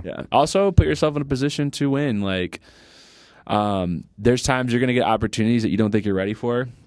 Like that Poosh Icy thing, the Poosh Icy project I got. Like, I found out about that, and I had to take PTO days off of work at the time, and like get that done. I had like a 36-hour turnaround time. Like I put probably 24 hours of actual work in, and that like I didn't sleep very well, and I still worked a 10-hour day. Like I worked a lot to get that shit done, and I did that so that I would get more opportunity. Like this was like the first big opportunity that I had gotten, so it was like you need to put the work in when it comes. I didn't know that shit was gonna happen. You know what I mean? Like I was just working in a desk job, so like if you get an opportunity, like hop on that shit and go crazy, like because you never know if this was the one that's gonna like set everything else up. You know what I mean? And I wasn't. Now that same work right now, that would have taken me like 8 hours to do today. You know what I mean? So like, if you're not ready for something, take it and please put yourself out there. So that's what I would say. Nice. And that's something to think about too, for artists and in general and people who are buying or purchasing their services. Like for example, he said when he first did that, it cost him. Or it took him around 24 hours to complete the project. Now he can do the same project in 8 hours. That doesn't mean you pay him less. That means you pay him more now. Yeah. Because that means that he can get you what you want even faster. And it's just like that. I think that's a thing that, because we were talking about that recently, talking about how some people, you'll throw your price out there and people be like, oh, can we do like half of that? Like, nah, bro. Like my price is my price for a reason, and well, that's just mastering your craft. And once you get to a point and a certain level of mastery, you're supposed to be able to do something that might take you 10 hours, and like months later you could do it in 5. Yeah, I mean, depending on the work, sometimes it is what it is. Well, yeah, and I think it's a quote. It's like, it took me 10 years to get that good is basically what it is. I didn't just like, oh yeah, since it took me 8 hours to do that amount of work, it's like, no. That took like years and years and years of me doing this to even get to this point to be able to do that. Like I said, I can remember days where like it took me way longer to render all that crap. You know what I mean? And now it's like, oh yeah, I can draw literally anything. You know what I mean? Anything that I want now. And it's like, I earned that. like I've been good at drawing my whole life, but it's not like I didn't put time in to get there because it's been a lot of drawing, a lot of doing bad drawings too. Like, you know, so it's like, yeah, pay me for that because it took me a while to get here. You know, there's like a story about I think it's Picasso, and some lady like asked him, "Hey, can you draw me something on a napkin?" And then he was like, "Oh, sure." So he draws her something real quick on like a dope little sketch on like a napkin. Yeah. Took him like maybe 5 minutes, and then she was like, "Oh, thank you so much." And he's like, "That'd be $500." And then she was like, "But it only took you 5 minutes." He said, "It took my whole life to only take me 5 minutes." Yep. Yeah, That's a bar. Exactly. That's exactly That's what. fire. And I remember because that story changed my perspective about a lot of things, because a lot of the times people don't realize that, like, people think if it's fast then it should be cheap. But then I heard this guy say, if you want it cheap and fast, don't expect it to be good. Yep. If you want it good and fast, don't expect it to be cheap. Well, that's just what it is. A lot of people, they don't. You don't start getting compliments and flowers until like after like all that hard work is done, and people get discouraged because they don't get that. No, yeah. Whether it's with art, whether it's with photography, whether it's with DJing, whether it's with sound production and stuff like that as well. Every craft that we have all done in this room, it took us years to get good at, years to be masters at. Some of us are good at multiple things. But we haven't gotten that recognition until after you make it to like that point. But they don't understand that, hey, I'm getting paid this much. I'm getting these calls because I busted my ass to get here. You don't get that. You weren't there 10 years ago. Shout out Kendrick for this one. Just gotta pop out and show dudes. Yeah, dudes. You know what I mean? Sometimes you got to pop out on a show. Boo! That's up one. Hey, We're not gonna, who won, Cade? Huh? Should we break the glass? All right. let that hate fly. Who won, Cade? Kendrick or Drake? Oh my God, why are you asking? Because I want to know. Kendrick. Damn it, Oh we're my not friends God. This now. nigga. By a lot, but by a little. Grow up. By a lot or by a little. Figure it out. Thank you, a bro. lot. What do you mean? Thank you, I don't dog. like your outfit anymore. Bro, have you been in the club? Hey, that's your fault. Yeah, I You run wear the club, shorts, damn though. it. But which I ones? run the club. But Both which of ones? them. Which ones? All of them. Where are they at? Name Where? Name them. Yeah, You name in 'em. Scottsdale. I ain't Anyway, I got a question Exactly. for Kate. Yeah, okay. Bro, I got a whole club. You go any club, this is what it's been. If you got an entire club of people, they all look different, all different skin tones, everything. They're all joined together in this one hymn.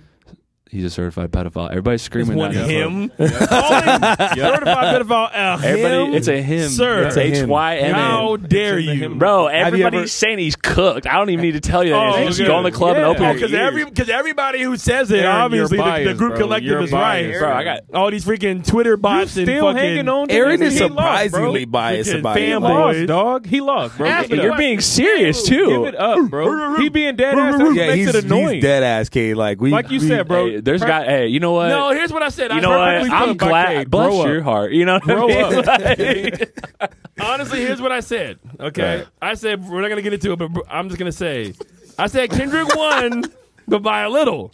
Okay, it wasn't a fucking just full on, just like yo, this shit's a blowout. Aaron, give it up. wasn't the dog. Mavs Give versus it the up, Suns. man. All right, Give it up. I bro. don't hear It people was quoting the Drake Sixers at all. At all. It was the Sixers and Toronto Raptors, and Kawhi hit that last fucking No, second no, shot. hell no. And Drake What and do you Joel Embiid. mean? That's what it was. If That's what it anything, was. if anything, you can say it was close until the fourth quarter. Where Yeah. you could say This is that, just sheer but then arrogance. they blew. Push-ups was But hard. then they blew him out. That was a blowout in the fourth Family quarter. Matters Hey, was the best song all right. out of the entire beat. Drake put up 5 No points. one's They put up agreeing. like You keep 30, throwing and lines out. No Kendrick one's put agreeing up. with I don't care think what- anybody. Oh no, freaking! You just Aaron saying not stuff looking agreeing over with like- me. Hey, Here's say the your thing. favorite Ain't line. nobody, Already ain't not nobody agreeing with jacking me. that, dog. Aaron, Yeah. say your favorite line from Push-Ups. I know what it is. Push-ups? Yeah. Savage got you wiped down. Travis got you wiped down. That shit was hard. What? That's ass, brother. Yeah, literally. He's talking about ass. bro. That got you out What of you want me to bed. say? Metro, shut your ass up. Savage And got Yes, you because wiped that's down. yes, that 'cause was that's actually hard. hard. Then everything Right got down. flipped, and That's then a Metro bar. did shut his whole ass up, and he did make some Aaron. drums. And now everybody, and yeah, he's a We gotta stop doing producer. this Oh my tomorrow. God! Yeah. You know, We gotta and stop. you know who else Because is the it's producer? only Jermaine Dupri, and he's still rapping. you know who's still All right, did he produce that rap? Everybody's singing that shit just like me 20 right now. Nobody. You just sang it right now. You can't quote it. Exactly. And we all You been can't quote singing it. it. We're all I singing it. guarantee you, Aaron. Y'all you ridiculous. Aaron, that shit you came are. out of your You're mouth delusional. before You'll all be private. sorry. You're delusional. What do you You'll mean? all be all right when Drake Bro, will come this is back. the first time that Drake's not like top 20 right now. Any of his songs. Oh, and the last 10 You asked who years. got cooked. Oh. You asked who got cooked. He's got still, cooked, yeah. bro. We can all do funny voices. All right, I can do more than you. It's all good. Just like Kendrick can do more Hey, songs. I like you, man. We're friends, okay? No, fuck that. Give him the smoke. What do you mean though? Like, Nah. how are you serious about that actual question? Though Thank I'm like, you. Thank you. Yeah, like Let me how am I bring him serious? the reality. Bro, 'cause I we will never say- can. I was gonna say, Hey. I was trying to see if you were a man of culture, a man of Well, he class. is. No, he man- is. Let a me be the man- person. it I took love this you. conversation for you to find, bro. You're not even being truthful with yourself. You're trying to say that I'm Thank not. you. Thank you. I said Kendrick won. I just said he didn't win by a lot. Okay, please A keep lot. up this line of Yeah, honesty about because we've been doing it the whole time, and he Honest. never Hey, gets through. listen, he can play a marathon of Kendrick cooking his ass, and then I'm happy at least because I do like push-ups. So like, if I ever hear, you better play push-ups in the club, but I know Kendrick's gonna pop on, Yeah, and everybody's gonna be like doing that dance shit. Yeah. I'm like, everybody's doing it, even people that shit like me doing it. If that's what they're doing, then y'all can have it. Hey, No, we will. Nah, I just We don't do will. it right. We will. we have it. will I just have don't it. do it right. We will have it. Been to the club We will in have like it, a week. and we That's will not have true. I was seconds. just in the You- club. We will have and, seconds. And I was What just in a club in Mexico, actual And they Mexico. was singing Guess it. what I heard? Bro. Dun, dun, Guess what I dun. didn't heard? You Guess got what I Mexico didn't doing heard? the C-Walk, baby. Come on. Oh, okay. Yeah. All right, yeah. Yeah, that's that. You guys all Cooked be in Kendrick other fans. fonts, bro. Other languages. I'm glad Kate is here whooping your ass. He's not whooping Yeah, shit. he is. You look crazy. Respectfully. You sound crazy I talking sound about. You Who sound won? crazy. I sound Come on, perfectly dog. fine. I'm asking a question. You gonna ask me a question now, sir? Oh, yeah. I'm sitting No, next I'm to gonna a just let munch. you look ridiculous. a I little bit look longer. great. All right, shout out to my boy Chris and my Authentics, baby. Chewy horn that shit, boy. You wearing that shit. You wearing that shit. I look fucking fantastic. And I just bought this ass. Shout out to Comment Hype too, baby. This man's slippery. All right. He's slippery. One thing Yeah, about you Aaron. rip it, One rip it. thing about Aaron is he's real good at not letting some shit stick. Damn right. Like you try to say some shit to him, and somehow I don't know how he does it or how he like manipulates You damn out of the right. way of He's a shit. contortionist. But he tries Is that to. what we're calling that? Oh you know, baby, he what is by it? Because the what way. is it? You No, know. don't do this, Artie. That makes him think No, he looks good in these moments. I'm he got saying, quiet look like crazy. Drake. No, I'm saying I got you quiet. No, get because it's him. always gonna be a 1v20, and I'm gonna stay on my own, baby. Man, All right? Aaron, you're not You Drake, know, bro. Eater. I swear you That's the problem. You're not Drake, bro. eater dude. God damn it. So if you're not gonna ask, All a right, question, no. I am. I just want to reset the energy. We got a show to do, buddy. Hey, what do you want to know? All right, Tell that to bucko. yourself. You the one asking leading questions. pull your socks who, down. Who you think won? Who you think won? Oh my gosh. We all know the answer Anyway. to. Yeah, Scotch bro. strays. I can You see look the steam. I can crazy. see the steam from the top of your head now, bro. Anyway, We Kate, couldn't see it 'cause you got a hat on. I had a question about like what basically taking a project from start to finish. I just had a question about that process and like what inspires you for whatever the end product is. Is it like you see one thing and then you build around it, or you already have the end result in your mind? Like you could see the final picture as you're drawing it out. Most of the time, I'm usually like, it depends. It really depends on who I'm working with and if I'm working with the label or depending on which label I'm working with. Even this man, get a control of yourself, baby. Y'all both over here just choking on shit today, man. What's going on with you? You spent 5 minutes choking the whole time. Hey, yo. What do you mean? Nah. 5 minutes fucking swinging. Go ahead. I didn't mean to interrupt. Choking, I'm bro. sorry. Anyway. Man. All right. Sorry Might be about private. Okay, I'm done. All right. Here we go. Strong cough. The essence of Yellow Wave is All in right. this goddamn studio Let's right get now. serious. All right. All right. Just Photoshop yellow waving right here. No, real quick, Chewy, when you did erase them, though, that shit was funny. That was That's funny as fuck. Hey, good work, buddy. All right, the process. Let's get back to it. All right, the process honestly depends on like who I'm working with. If I'm working with an art director, if I'm working directly with the artist, and like if they're signed or not, like because certain people have certain levels of professionality with it or preparation. Like if an art director, like if I'm working with Atlantic, I'm working with V, and he knows exactly what needs to be done. He's been doing this shit. Y'all have seen all of his stuff over the last 10 years that he's been there. Like he's got some legendary covers under his name. Like he's like, and you don't know who he is, but he is like the goat of cover art, and I like will stand on that shit all day long. His name is Virgilio Tazaj out of Atlantic. But if I'm working with him, like he sets me up perfectly. He usually has like a plan of attack and like, yo, this is what we're looking for. This is kind of the styles that we're aiming for, and he just lets me go with it. You know what I mean?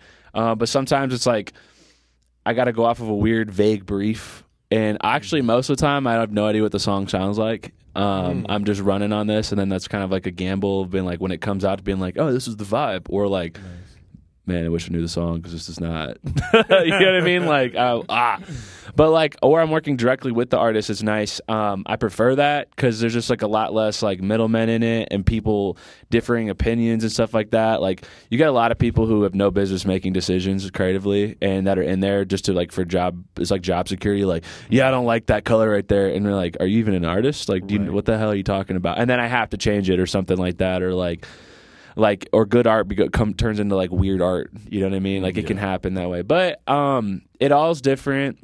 Sometimes I have just like a clear idea of what I need to make, and I'm just like moving. And then there's sometimes like I know Artie, you're like you get started, you're like, this is cool. All right. Oh, it's getting weird. Yeah. I fucking hate this. And then like, dude, this is fucking sick. And then like it goes from like it just changes. It's like a roller coaster. And then other times like, man, someone wants some like hot dog shit, and you're just like, all right, and they love it, and you're like, here you go, man. And I just like never post it. like I'm glad you're happy with it, but like, you know what I'm saying? What do you think? I mean, you've been through that before, I've dealt with that before, where like what they're asking me to draw in my mind, I'm like, this is fucking gonna be ridiculous. Okay, I have one of those. Gucci Mane. I hate to talk shit about this one, but we have like a joke in the cover art community or the cover artist thing where it's like you get these dudes, it's like a beer budget with a champagne taste. You're like, why are you? What's going on, right? And they're usually what they'll ask is, all right, I want me there. I want hoes. I want strippers. I want bags of drugs, bags of money, helicopter, police, fire, sirens, like, and I'm like. And it's always a joke. And then their budget's like $50, and you're like, okay, you want me to draw all this shit for that? Now, the budget wasn't $50, but I get a screenshot from a text message from Gucci Mane, and that's basically what it was. And I was like, what? Like, and I was like, I really got to do this shit, huh? like, you know what I mean? Like, yeah. And you're drawing all of those I made it cool. From scratch? What was that? Oh, yeah. Okay. Oh, yeah. That shit was, I freehanded that whole thing, and I was like, that shit was hard. I want to see that. I want to see that. Choppers and Bricks with him and BG, because BG just got out of prison. Oh, this this is recent. This is a couple months, maybe 4 or 5 months, I think. Yeah. You keep talking, I'm going to Google that. Look it up. Choppers and Bricks. Because I think as an artist, like we understand like composition and stuff like that, and we're thinking in our mind of just like, there's no way to not make this look like a clusterfuck of bullshit. Man, I made that shit work though. Yes, that's it. Yes, that's the one.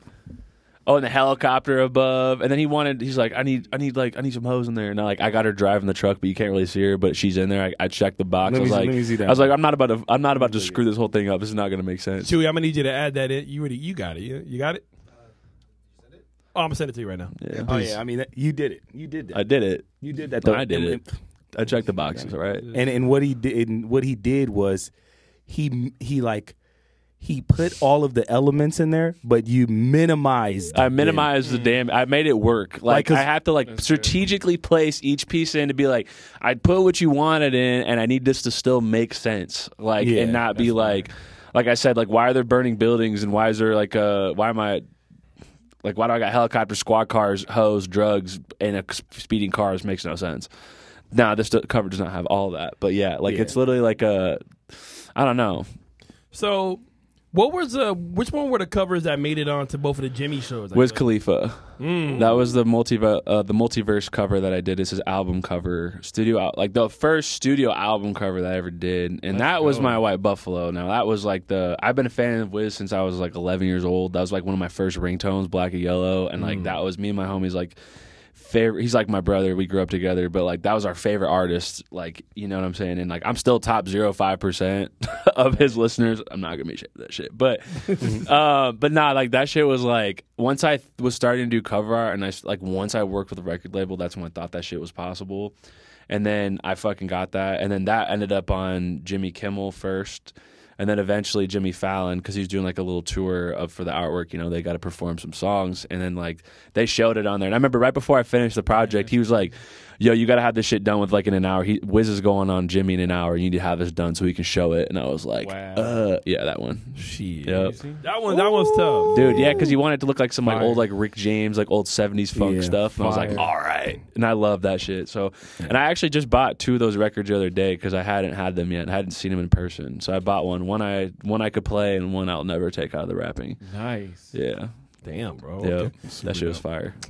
So who's like a dream artist for you to work with? Like, who was like somebody that like, yo, like you would like run out of here right now and go design something if they called? I just told you. No, not Wiz. Oh. Other Not than Wiz. Wiz. Besides Wiz. Right now? Yeah. Cause you would work with Wiz, and I know Wiz is the guy. Probably Tizo Touchdown or Peso Pluma right now. But I would be way more excited for Tizo Touchdown for sure.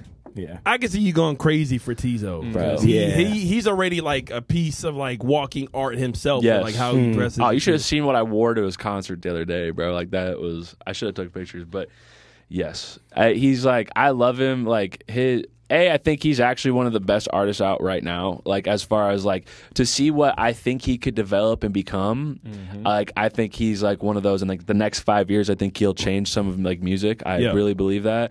Because like I said, I'm a super big fan of how he actually writes things. And then obviously his style. He's got nails in his hair and like nails everywhere. And he just like. It's so different. Shoulder pads, like Tizo Touchdown. He's got 2 T's. And it took me a while. I keep moving this thing.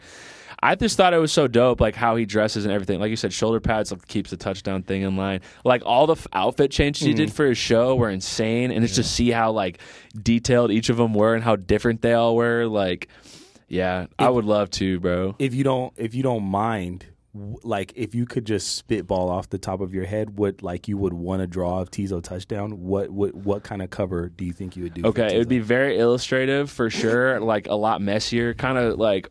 There's a style I started with the Kodak Black one that I did. And for that one, like I would take that, but I would amplify it. Super strokey, look like it's like paint markers and stuff like that. Like super messy, kind of loud. And I would have like weird shapes and stuff all around it.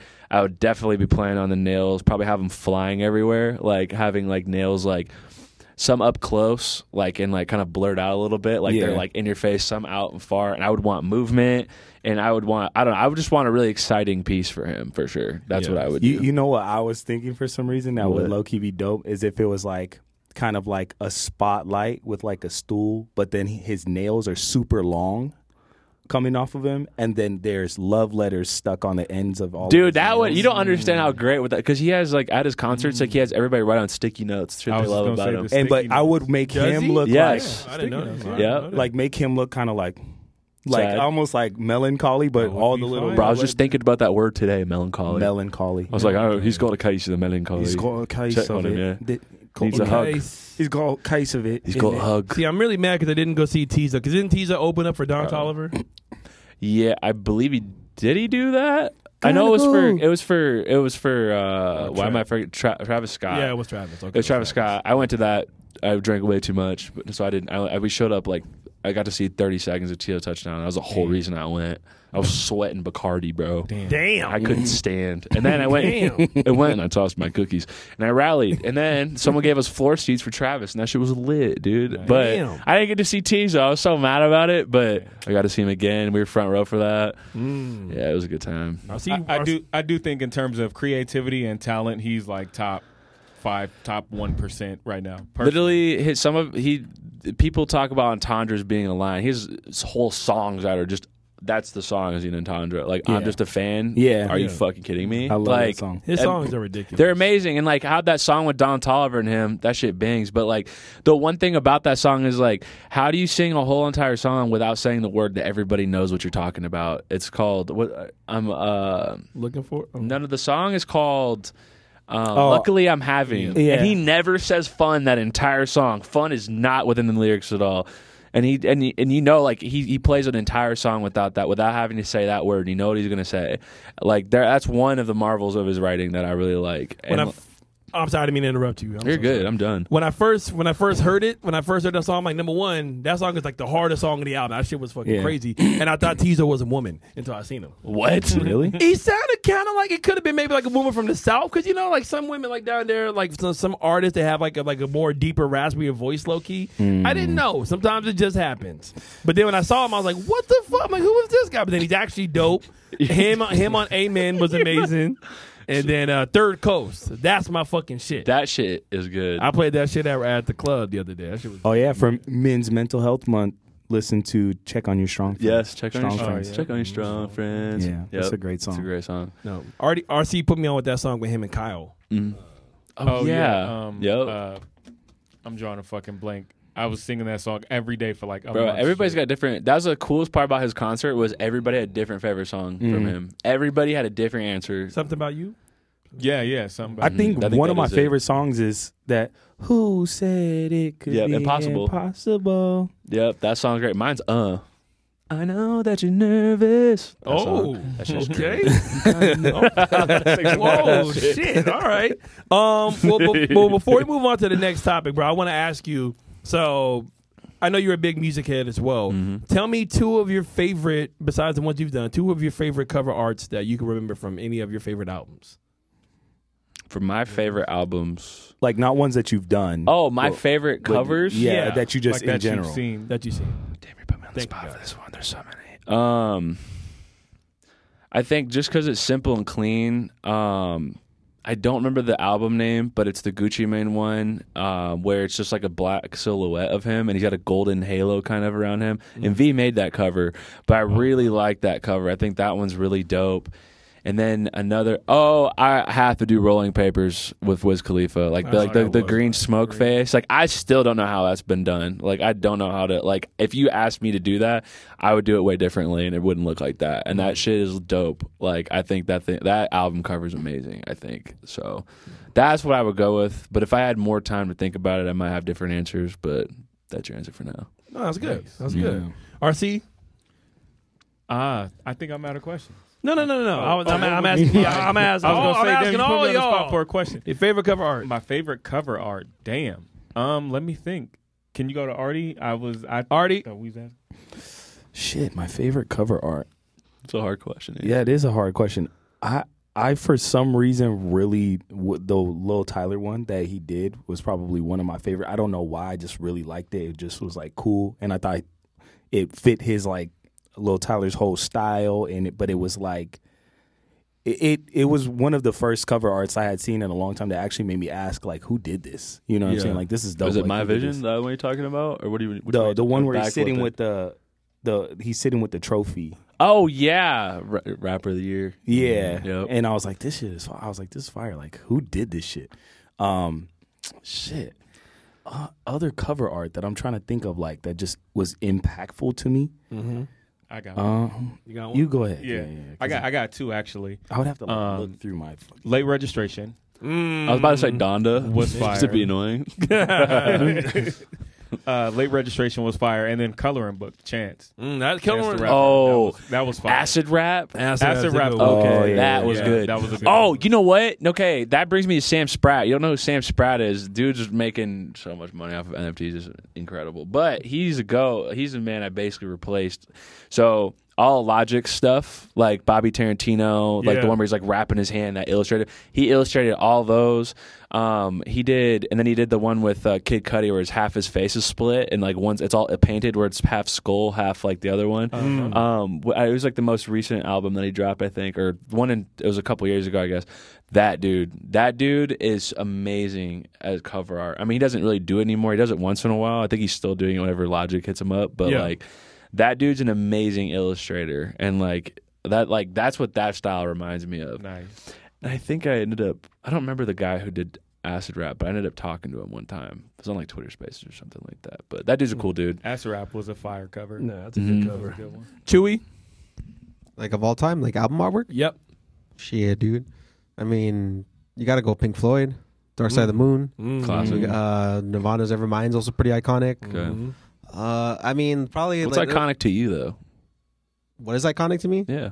That's actually a very good question. I don't know. That's what we're Memorable, asking. I suppose. Yeah. Memorable. I guess you could say impactful, just because like I grew up like that was like one of the first CDs I bought was like Nirvana, and like one of the first vinyl records I bought was Pink Floyd. So like just seeing, just looking at like the album artwork, just kind of as you're listening to the music. I don't know, just it kind of just ingrains into your memory like that. It's just a very fond memory. Gibby, I feel like you got one.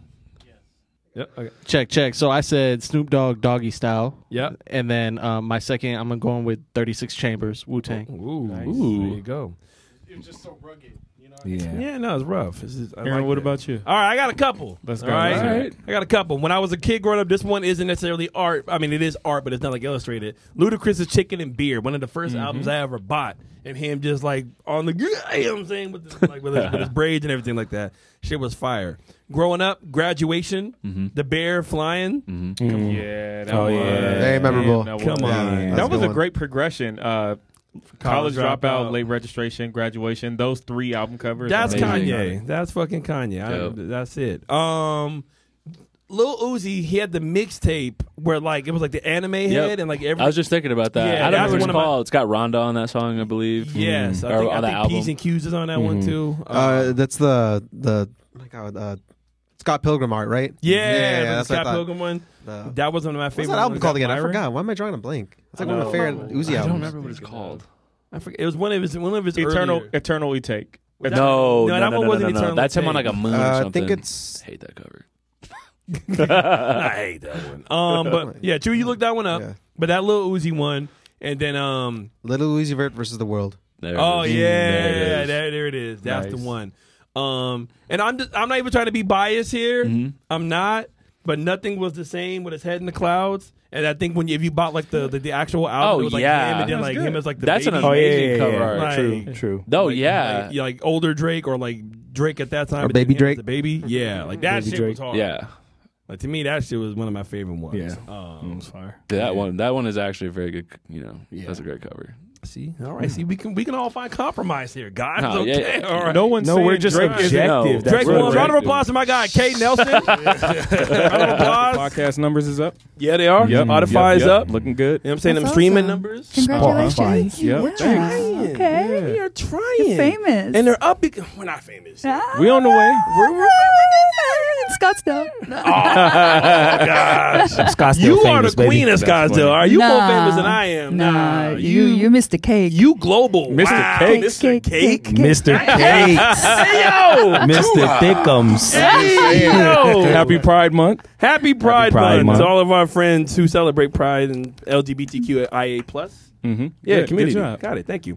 Shout out to my brother Calvert Productions in the building. What's up? Yes, sir. What up? Still got the fresh I'm back. cut? I do, yeah. Nah, I glued my dreads back on under here. I knew it. You saving. How was your trip? It was great. I just got back from L.A., spent the weekend out there, had a beautiful, bro, this is one of the nicest weddings I went to. It looked very cool, bro. And I just have to say, the officiant for the wedding, he was one of the writers and one of the people that brought us. This is a kind of old show, but if y'all remember that show, Everybody Loves Raymond.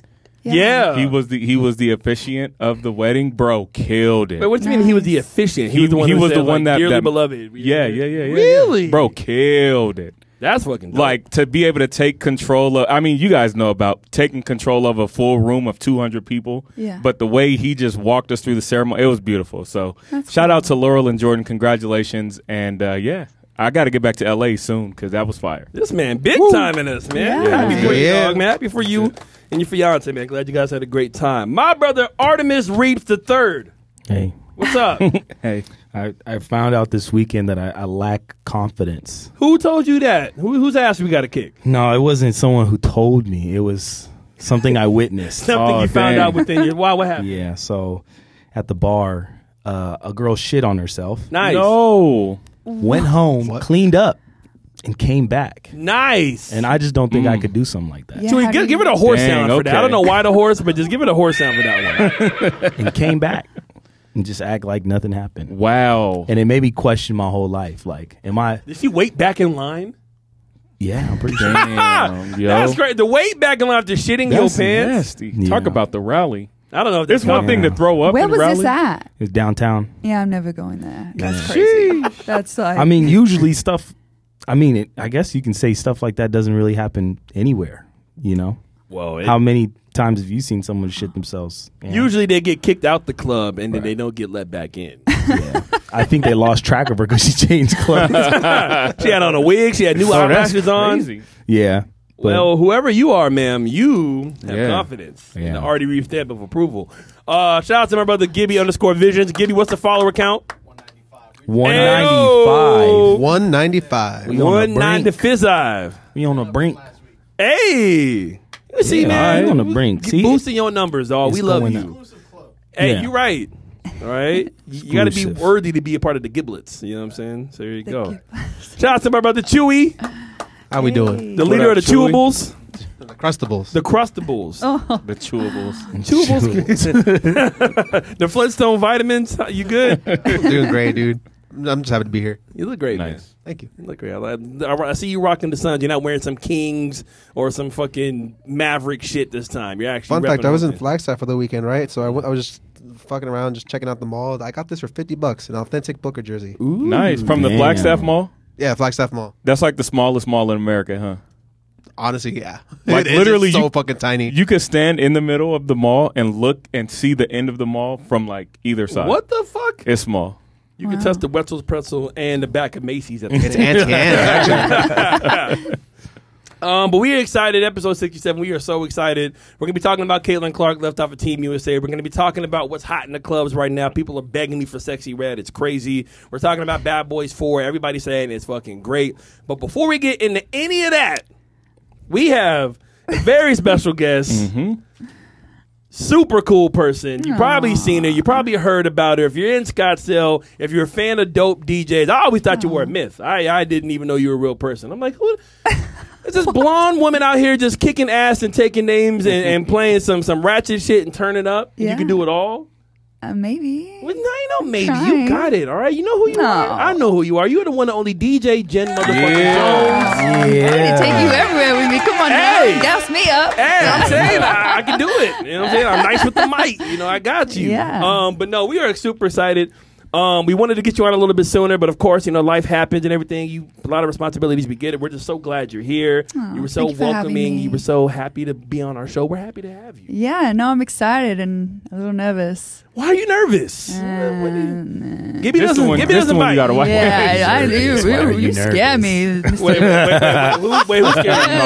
Going places. Who are you hanging out with? Artie Like, is shifty. All right, he's. that's why he's in the back corner. have Like, no I'm like idea looking over how my bad shoulder. this Like, can what's get. that? This can go left. All right, Yeah, so it probably just watch out for will. some of his keywords like anime. Hell no. What else sets him off? Sports teams, Sports names. sports names, Okay. Yeah. and responsibility. Those are some things. Hell no. All right, I gotcha. No, but Jen, we're super excited. We love talking to DJs, especially Yeah. ones that like I don't know all the way too well. I've always been an admirer of you and respected you of like how hard you hustle and everything. Even though we haven't really met like that, I think I maybe met you like once or twice. Yeah, I'm passing. Yeah. I think I was faded as hell when I met you. You were like, "You're doing such a great job." I'm like, I probably was too. It's all right. nice. So what made you? So how'd you get started with DJing out here? Because if I'm not wow. mistaken, you're not really from Phoenix, correct? No, Where you I'm from? from Melbourne, Australia. Woo! Yeah, I'm born and raised. Came out here and started DJing in 2000, like actual gigging in 2012. Just, I wish I had started it sooner, you know. But yeah, and then been doing it since. So Awesome. Nice. yeah, I kind of came up around the time where it wasn't super popular to be like a DJ for a girl. Now I feel like it's just kind of a normal thing if you're a DJ. It doesn't matter if you're a girl or a guy. But Yeah. when I started out, it was like a thing, right? Nice. But I think it also kind of worked against me for a while. You know, Paris Hilton started DJing not shortly after it. So, you know, that was kind of, not that I'm saying I was Paris Hilton, but like, you know, it just didn't help. Like, I get Yeah. that. you know, I Yeah. got laughed at. Like, I just really had to prove myself in the game and earn my stripes, which was cool. I wanted to do that anyway. So, No, I mean, that takes a lot for you to come all the way from another country out here to Phoenix, which around the 2010s was kind of really starting to get into its stride as like a party Yeah, club market. totally. Yep. Like the West Side was just coming up, more rumblings of other clubs and bars on the East Side. Yeah. So then a lot of DJs tried to come out here and make it out here. So the fact that you got your foot in and like started doing all these popular clubs and getting booked to do all these cool ass events, that means you earned that. Yeah, you for earned sure. Yeah. Yeah. You're the second Australian we've had on the show, too. Shout out to my brother T3, my boy Jeff. Oh, yeah. Also Australian. Thank you for the bottle again, Uncle Jeff. Love you, dog. So where was like some of the first places you really started DJing at? Like, where? All right, I'm not even gonna fucking sugarcoat it too. Be real. Break the glass. So, we breaking it early. Yeah. Let's go. And this is how you know I earned my fucking stripes. Yes. Okay. Let's go. Let's just be all the way real. I did not just start DJing in a club. Okay. I DJ'd at sushi bars, Geisha Go-Go, Sushi Rock Bar. Yes. Dope. I was up there in the little booth. I even at one time DJ'd at a pizza parlor. It was once, and I stunk like pizza for like a day, and I was just like, I'm never doing that again. Sounds like a good problem to me. That pepperoni. Yeah, cologne, but you know what I'm saying? you know, just hungry. Because DJ. apparently I'm tubby for that whoever that guy was. Yeah. In the comments. No, and then I just started opening. It was hard to kind of get in and be taken seriously, as I said, as a female DJ.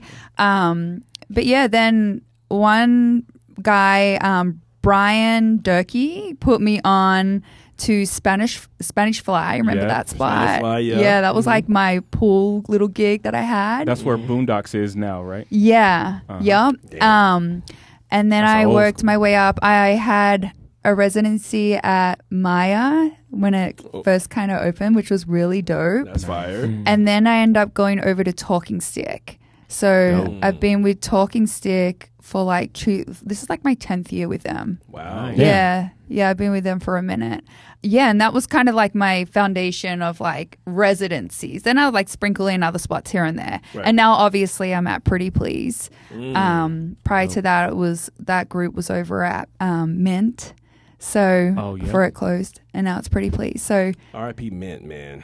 yeah, Damn. that was Mint had- dope, yeah, wasn't Mint it? Mint was a vibe. I have some They're memories doing of something Mint. with that spot. Yeah, see I it. think Riot took over it. I don't know what Of they have coming. course, yeah. They're doing You'll pretty be in good. there shaking I us. don't know. I don't know. I mean, you know, Uncle Riot's been taking care of me. Thank you guys. You Nah, know, that's dope. I don't That's know. dope. Yeah, so that's kind of like my residency spots, and then obviously just kind of going all over elsewhere as well. You know, building those relationships with the clubs and stuff. So yeah, Nice. yeah. Dope. When the Super Bowl came into town, did you get booked to do like any like high profile parties that maybe Yeah. you don't have to go into full detail, but like Yes, I did do an NFL party at the Wrigley Mansion. wow. Yeah, that was dope. That was dope. And then of course at Pretty Please as well. We did some pretty dope events too. So Okay. yeah, that was fun. That was such a fun weekend, wasn't it? Yeah, Super Bowl out here was amazing. That Yeah. weekend was amazing. That weekend didn't even feel real. Yeah. Yeah. I'm always gonna remember when they were walking around with like checking the radiation levels inside of like the nightclub because there were so many people here Yeah, in it town. was nuts. And then it was also like waste management type. I'm like, y'all checking Yeah. the radiation? Yeah. Like, am I going to die? Like, And that was the week that we learned we got Kevin Durant in the trade, right? Oh, like Super Bowl weekend. shit. That whole weekend just felt out of Yeah. a like movie or well, something. we were happy to have Kevin, and now there's rumors he's trying to leave. I don't know. That's honestly amazing though. That's super dope. You know what I'm saying? I can't imagine being a woman in like a male driven entertainment Seriously. type Yeah. circle that like the clubs and bars are. But there's a lot of dope women DJs out There here. really Yeah, is. you, There's a lot Jamin, of Asia Crew. dope DJs in Arizona. Yeah, we talk Like about that we all need to the give time. like legit like traveling around everywhere, like not to shade any other DJs in any other Nah, states, shade but- them. Nah, Don't suck. I'm joking. but no, like pretty much across the board, there's not really any bad. Like you couldn't, not that I would name them, but we've got some solid DJs out here. I agree. The bar is so high that even if you're a DJ that might not be at the top of the list in other Mm-hmm. markets, you would be Right. a fucking legend. You know what I'm saying? Like, What do you think top of the list means though? Because I was having this conversation with one of my DJ friends, and like I just think it's such a warped perception of what it is to be like a good or one of the top DJs. What do you think it is? I mean, I think gigs talk. like your residencies and where you're at, like that talks. Yeah, like, for sure. Like you can say you're the best DJ ever, but if you're only DJing in your bedroom, then like what are you talking about? Yeah, for Like sure. you could be Michael Jordan, but if you're not doing that shit on TV, on the finals, winning rings, Yeah. what are you talking about? Yeah. That's true. So I think gigs talk, and I think also is the versatility as well. What can you do? Like, can you go to this country bar? Can you handle it? Can you do a private event? Can you do a wedding? Can you do a kids party? Can you do, hey, we want you to DJ in front of this fucking bathroom, but make it hot. We want everybody to turn up while they're washing their fucking hands. How many people will be like, I ain't DJing no front of no, you know who I am? Or like, no, like I got it. Yeah. Like to me, that's what represents a good DJ, because a lot of the ones I know and respect, they will take the most miscellaneous gigs ever and make that shit fire. Yeah, for sure. I also think it has a lot to do with relationships, who you know. Yeah. You know, and I just think that it should be a given that you know how to DJ. Everything that you just mentioned, to me, that should be a given. You should be working on your art. You should be, you know, going out and checking out other DJs. You should be like making yourself better, getting the hottest new tracks, yada, yada, yada. Yeah. But the sense of entitlement, you know what I mean? Like it's a business. Yeah. Like I hate it when I see people online saying, "Oh, remember when you just could DJ? Now you have to be online promoting and you have to." It's like, yeah, dickhead, it's a business. Like what business do you know opens its doors and sit back and says, "I'm open, you should come in and see me." Like, come on, you gotta put some effort into Crack it. You know what I'm house. saying? You know, that. You stay over there, okay? Like, I don't know if I can agree Crack with house, that. chicks shitting themselves. Like, what the fuck is going on? You're not Like, helping those are shitty you allegations, okay? Artie. Like, All right, I'm saying, help you she's make like, friends. what kind of business? And I was like, that's the only one I can think of. yeah, I bet it is. Oh yeah, They yeah. just come. You ain't gotta really be the best salesperson to sell crack. You know. I've seen The Wire. You kind of do got to sell a little bit, but that's not. No, you can't. Yeah, I think he's right. Once they I'm get pretty that, sure I that- could. that- Them prices on the other corner, okay? Those Yeah. prices on the other corner. Exactly. Yeah, a business is the business. It's more about marketing then. We're not going to get into. Yeah, this. I seen The Wire. Anyways, RC, did you have a question? Yeah, I do. What advantages or disadvantages does being from another country present for you as you come here and obviously be successful at business? What advantages or disadvantages do you have from like your upbringing or just being from a different country altogether? Sure. As a DJ, I think it adds a special element to it, being different, For you know, sure. just to one of my fellow girl DJs, you know, okay, she's Australian, like, you know, I guess that is an aspect. For sure. But my upbringing was you got to work hard. You know what I mean? Like really strong work ethic. So I really poured into the business side of it. Like I've got credit lines, business accounts, business cards, obviously, merchandise, website, you got EPK. I actually forgot to bring it. I'll send you some. Damn. If there's a Jen Jones snapback or like dad hat, No, I got some shit for you guys. Word. I was definitely Hey. like drop some off for you guys the next time you guys are here. Yeah. I'm a rocket. Yeah, no. Got me the 3X. Yeah, I'm a rocket. I got you. Trust me. Like Nice. I got some shit for you that you'll like. It's kind of funny. But yeah, I poured myself into the business side of it because you got to be prepared. You know, you got to. As I said, it's not just about DJing, and it pisses me off when I see guys and girls online saying, "Oh, remember when we could just DJ?" Like, no, motherfucker.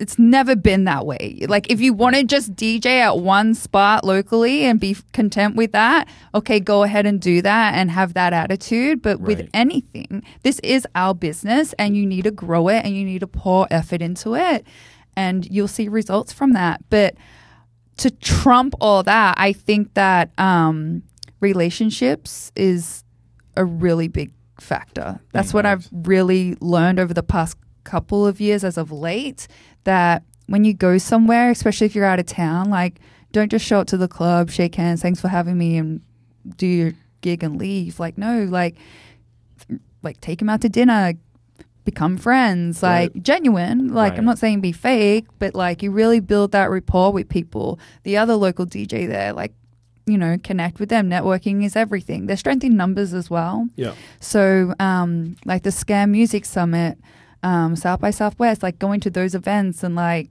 being among the culture, your fellow DJs, you know, like it's a whole thing, right? Yeah.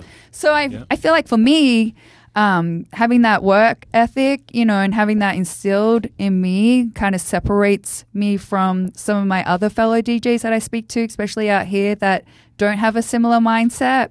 It is more just like, well, how do I get into that club next door? Or I want to start traveling too. It's like, okay, well, you need to be prepared. You know what I'm saying? Right. It's a business.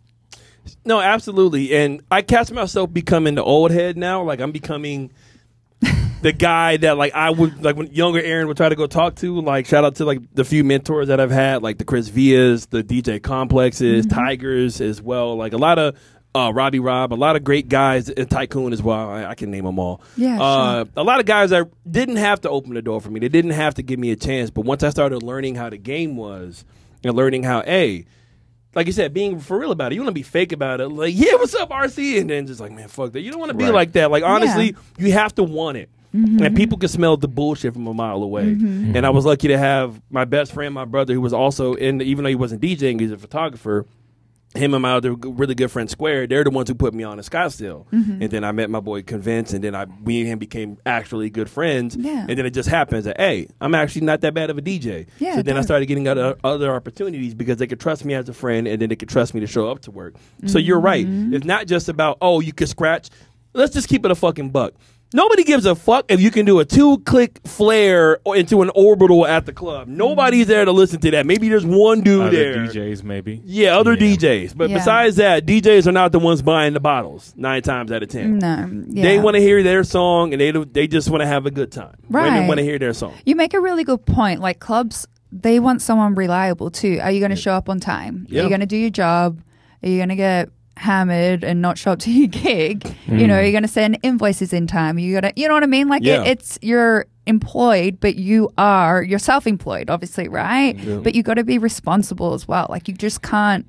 Like, I hate that mindset, and so many DJs have it. And I feel like, to answer your question, that is a separation for sure. That I have noticed from me. But like, you meet someone like Aaron and he has the same understanding. You know what I mean? Like, you kind of like you just know. You know what I mean? Like, some people get it and other people just don't get it, and it sucks. It's like, oh, you're so good, but like, you can't get out of your own way. You know? No, because I think we've both seen it. We've both seen really talented guys and girls, but just because you're talented, that's not going to get you into the door. You know what I'm saying? You have to have everything else to it. I'm sorry, just really quick to that point. It's funny that is your answer because, like Aaron said, we had T3 on, and literally Aaron was like, this is the person that I look to when it comes to business.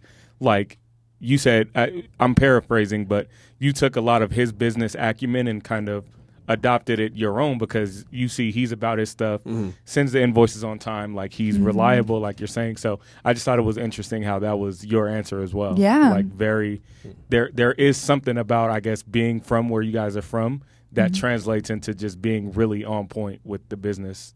Yeah. I guess Aussies are just very like direct and like proper when it comes to like, there's no fucking around. Sorry, am I allowed to say that? Yes, you can. Okay, yeah. So there's no messing around. There's only one word on that board, and we still say it anyway. Yeah, trust me, I'm okay. I was like, is this a joke? I'm like, are they going to ask me about that?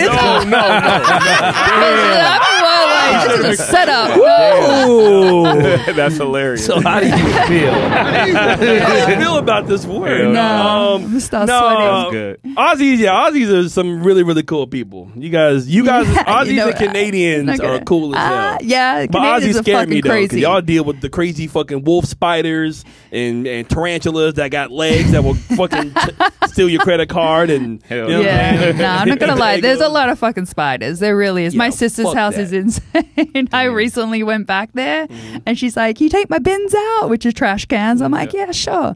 So went out to the side of her house and I put it on Instagram. It was funny as hell.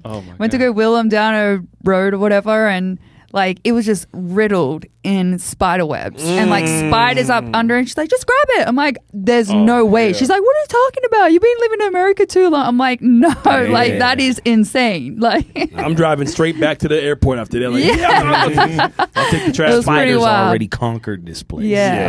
Spiders got it. Go ahead, Artie. My only question is about like the Australian like music scene. Like, do you stay tapped into that? Do you like what's going on over there? Are we missing anything over here that they're doing over there? Yeah, I don't think we're necessarily missing anything. I think obviously America is the trendsetter for a lot of charting music, especially Billboard, mainstream commercial. But in Australia, house music and rock music is like their thing. You know what I'm saying? Like country's not really a thing over there. But rock music, you know, we were talking about Pearl Jam, Guns N' Roses, Metallica, AC/DC, Deep Purple. Like that is like huge out there. That's more like your mainstream rock. And then you've got your house producers like Fisher, who's absolutely killing the game. Fisher's Dom Dollar, Will Sparks, another Joel Fletcher with the Melbourne Bounce, sick producer. Nice. So a lot of house music. Well, I'm also talking about Melbourne, where I'm from. That could be really different in Perth, but when I last went back there in October, it was pretty much universal over there. Like, got you. Is kind of sound. Sydney really dope? Sydney is really dope. So, so to break it down to you in similarities to America, Sydney's like your LA. Oh. You know? Yep. Then Chicago, New York is like your Melbourne. Okay. So that vibe. Yeah, right. Okay. You know, I'm talking about vibes, not weather or anything like that. No, I know. Cosmopolitan, like it's the fashion capital. I'm going to obviously hype it up more because I'm from there. Right. I just think it's cool. But it's what you're into. You know what I mean? You know what I'm saying? Like, yeah. And then Perth's kind of just way the fuck over there. It's just like nobody knows what the fuck's going on over there. Perth is the Boise. Yeah. Got you. I was just gonna say, since we're talking about definitely not the Boise. It's really, really nice. Like, but yeah. Since we're talking about the geography of Australia, I heard something, and I don't know how true this is. Is it true that like most of the population of Australia live like in pockets, and then like 80% of the country is like uninhabited by humans? Is that right? Yeah, well, we don't know what's in the middle of there. So, what do you mean you don't? That's where the know? real big What spot. the hell you mean? You want to go find out? No. Sound like Yeah, some if it was a Indiana scale, it would Jones. totally tip over. Like everyone Okay. lives on the coast, pretty much. Like you Right. got the land mass is almost the size of America. Like it's big, but no one lives. Like it's just deserted. Yeah. You know. Well, send everybody over there because they all keep coming to goddamn Phoenix. That's why the I-10 is jam packed. Yeah, I mean they are letting people. Send everybody to goddamn Perth. All right, send them over there. Chewy, you're going to Perth. Good. Isn't that how Australia go. started? They sent people there to like kind of banish them away from the UK or the convicts. You don't know this? Yeah, we're I didn't learn about Australia. all the at white Glendale people. Unified There was School obviously the District. natives there beforehand, but yeah, all the convicts. Ask me got about sent to Australia. Mesopotamia. They said, go live Yeah. with the That's spider. Because how- it's an island, you can't escape. It's like a They fucking sent- huge, what's that? Alcatraz. Alcatraz. Yeah. That was like So the are you trying to send me there, Aaron? Because I'm a bad hombre. That's my, you know. Wait, I don't know, Jen. What do you mean here? Should we bomb it? I don't know. I don't. You know. All right, I got one more question before we end up moving on. So you DJ'd a lot already. You DJ'd in state, out of state, probably out of the country as well, correct? Yes, motherfucker. We- Okay, hey, yo. Yeah, it's Jen Jones we're talking to. I'm What do you think local, we're saying? all right? Sure, okay. I don't go past the freaking Scottsdale anymore, all right? Scottsdale Tippy. is So all you I got. DJ, right? Yeah. So you've played Yes. music. Where is I got a 2-part question. Where is the coolest place you've ever played? Ooh. Like venue wise, layout wise, and where do you want to really play it? Where's some place that's like next up for you? Okay. Oh, that's such a loaded question. Tough question. But the one that just comes straight to the forefront of my head is Rebel in Toronto. It was a sick club. It was huge. I was not prepared for it. I really had no idea how big it was going to be.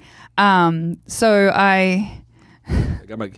You said Toronto. I got to break out my Canadian bucks. You know what I'm saying? Because I'm just ready. I'm ready to go. Me and Chewy, we're gonna go to Toronto. So how will you know? I'm going to Canada. Give me that. I'm going to Canada on Friday. And I need some money. No, Got don't him. keep it. You didn't Hey, wanna yo. let it go. No, that's good luck. No. Jen, that's good luck. That's his favorite prop. Yeah. Oh, hey, don't tell baby. You gotta break her off a little bit. Baby, Nah, Damn, Aaron, you gotta break her Australians. off a little bit. Nah, smooth you like gotta that. break her So off Rebel- some. Nah, Aaron. Was it like the Get a little production something. value of It was Rebel? like a Vegas club. It was Okay. sick, and it was just like packed, and it hold like the main dance floor, like the main room that I played in is called Rebel, and it probably held 3,000 to 5,000 people. Oh, like it wow. was That's a theater. like insane. I was like, oh shit, okay, Nice. Sick invite. yeah,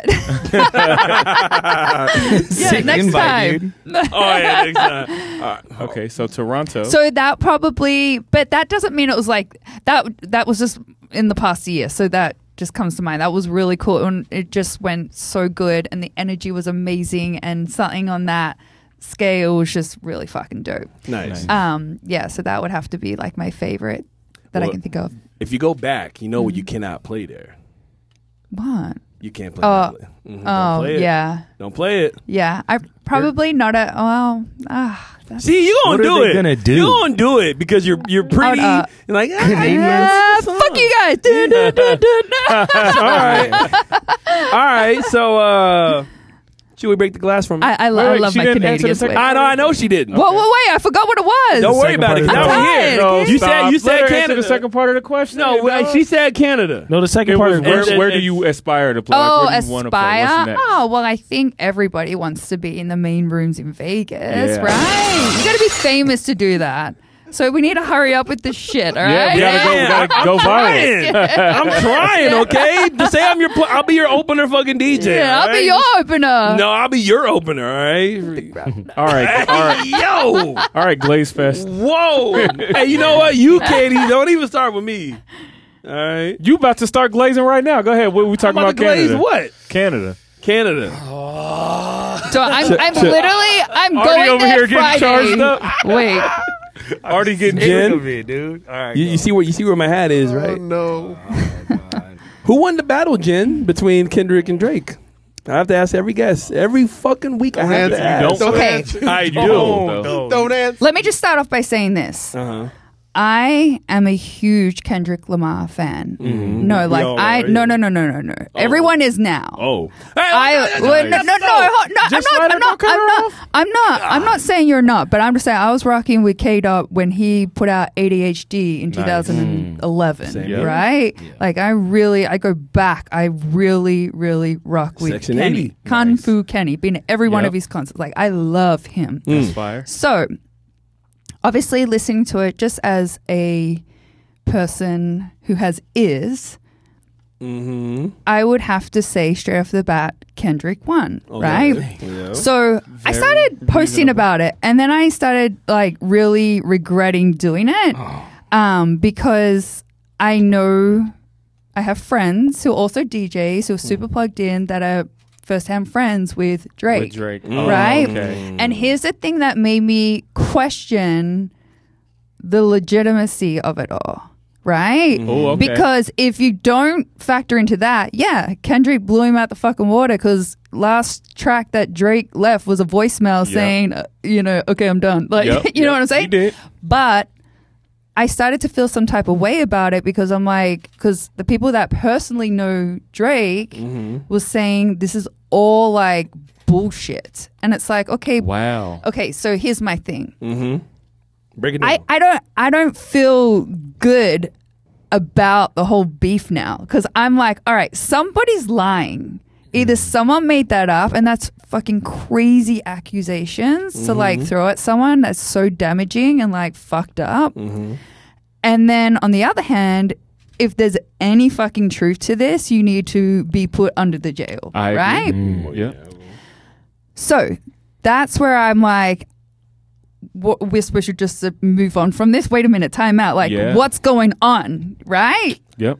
So now I'm also a little bit torn because the place where I play at, Pretty Please, we get a lot of athletes and who's who in there, and they personally know both people, you know, and it's very awkward. But at one point, for about 2 weeks, I was terrified to play a Drake song.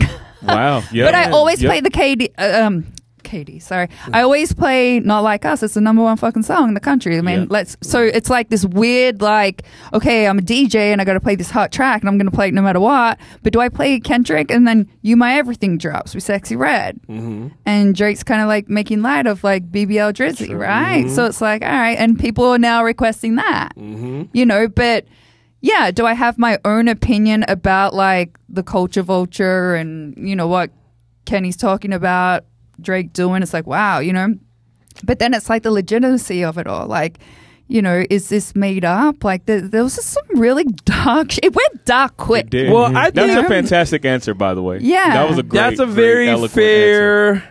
fair answer. It's a tough one.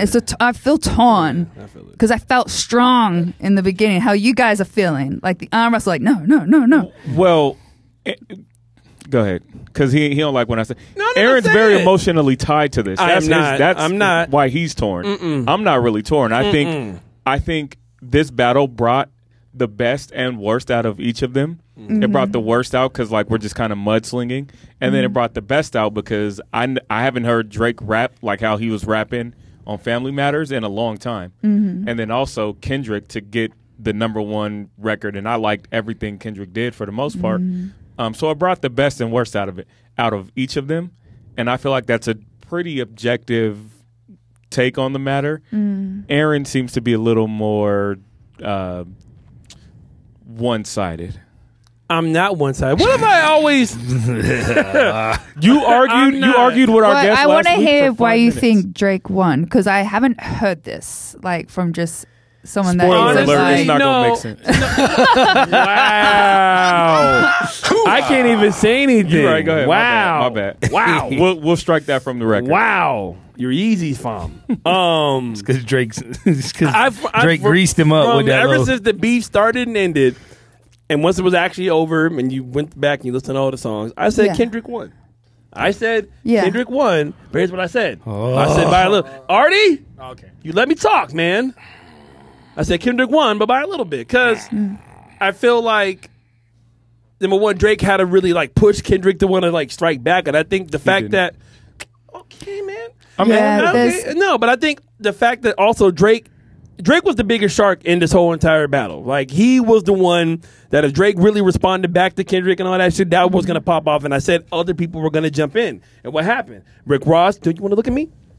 I'll look at you, bud. just get I the said, point out. No, Just he's over say the staring at me. point. As soon We've as heard Drake, this. as She soon as hasn't. Drake got into it, Rick Ross jumped in, then the whole Metro shit, and then the Weeknd, like all these other artists tried to jump in the cap. Like Kanye made it almost kind of corny and cornballish because everybody wanted a piece of Drake. well, during that 2-week span that you're talking about before Kendrick responded, rumor has it, I don't know if this is true, but like he had recorded all this shit. 10 songs. Yeah, it was like 20 minutes of like just like everything that we haven't even heard everything. Right. yet. Yeah, that's they're what I still heard. in the vault. So Drake And didn't have then to push when he it. dropped it, he would like go in and like maybe change a line or two and put it out. So the 2-week span, I don't know if he was just busy or recording that whole thing, but yeah, and then you heard like noise of like all the other artists jumping in. But I think that aside, like The Weeknd and all them, they have their own problems with Drake. That's who was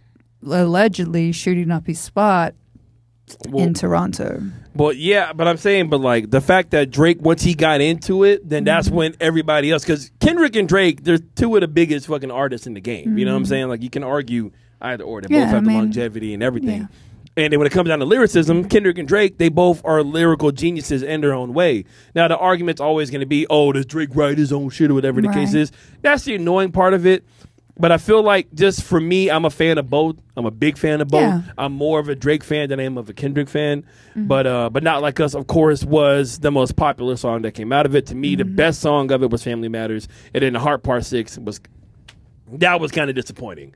Like, don't try to act like you say you made it all up and gave him fake information and stuff like that. Yeah, it didn't quite make sense. Yeah. Like, I wish he had been. If it really, here's my thing about that. If it really was true that he baited Kendrick, like the aggression should have been there and like laughing about it a little bit. Yeah. But it almost sounded like his voice was defeated. It did. In that track. Yes. Especially And- towards the end when he was like, He's "Worthy leaving a competitor, voicemail. If I was He's- a predator, like, Yeah, he was So it was over. And then he's like, I would have liked that record. Like, come on, Drake. Yeah, I needed the more passion, like fuck you, like you really Kiss felt for my that. Canadian ass. Yeah, like he was like the same energy you had in like push-ups. Yeah. Or drop and give me whatever it was. Yeah, push-ups. What was it called again? Push-ups, yeah. So yeah, it was. But I still play both. I still played Drake on him, and I was at Casa when it happened. We're gonna move on. But when I played I played Drake at Casa. Yeah, please. And this young lady came up to me. She was like, "We don't listen to Drake no more. All right, he's a P word." I was like, "What?" Should I play Not Like Us? Well, young white woman. I was like, "Wow." Yeah, because she was told what to. I'm like, "You're cool." So then I played it, and of course, whenever I play it, like some people. It's the hottest song in the club right now. It is. It's the number one song. I mean, wherever you fall. I'm kind of over it though, personally. Yeah. It was excited, but I'm so over it. Huh? You said we're over it. I said I'm kind of over it, just for me playing it so much. Nah, the track? No, I'm not over the track. I like the track's still hot to me. I like the track, but to me, I've heard it a million fucking times. Yeah, but it's still hot. I don't know. It's a great track. It really is. I've heard Aaron's argument for why he thinks Drake won a million. But you didn't really say Drake won. You said I said Kendrick won, but I said not by that much. But they always want to make it seem like I said Drake won, and it's not even like no. I know Drake didn't win. Yeah, okay. But I give Drake a lot of props for him shooting back. Yeah. And like going against 5-6 it was other exciting. People. That time was so exciting. Like that weekend, I was like stressed the fuck out. I'm like, I have to play. You just dropped a song, and I'm trying to download it in the booth. Like it was crazy. He just dropped again 30. Like, I'm like, I can't. Like, yeah. So that shit was mad stressful. But of course, like I said, I think Kendrick won. But then just all the glazing and the fanboys on both sides on the internet. Yeah, it was annoying. On both sides. For real. Yeah. All the glazing and the fanboys. Hey man, you both of y'all, you a fan, all right, all right, Future and glazing and Metro Boomin, all right, both of y'all. I'm tired of y'all. All right, hey man, Chewy's Kendrick. Hey, round of applause to my homegirl Jen Jones. Hey, Jen, we're not done yet, but look at that camera right there. Let them know how they can follow you. You can follow me at DJ Jen Jones on pretty much everything. Can you make me a DJ drop? I need like a cool Australian lady DJ drop. I need that. There's a couple of things that come to mind. I got you. Hey, all right, we're going to talk after this.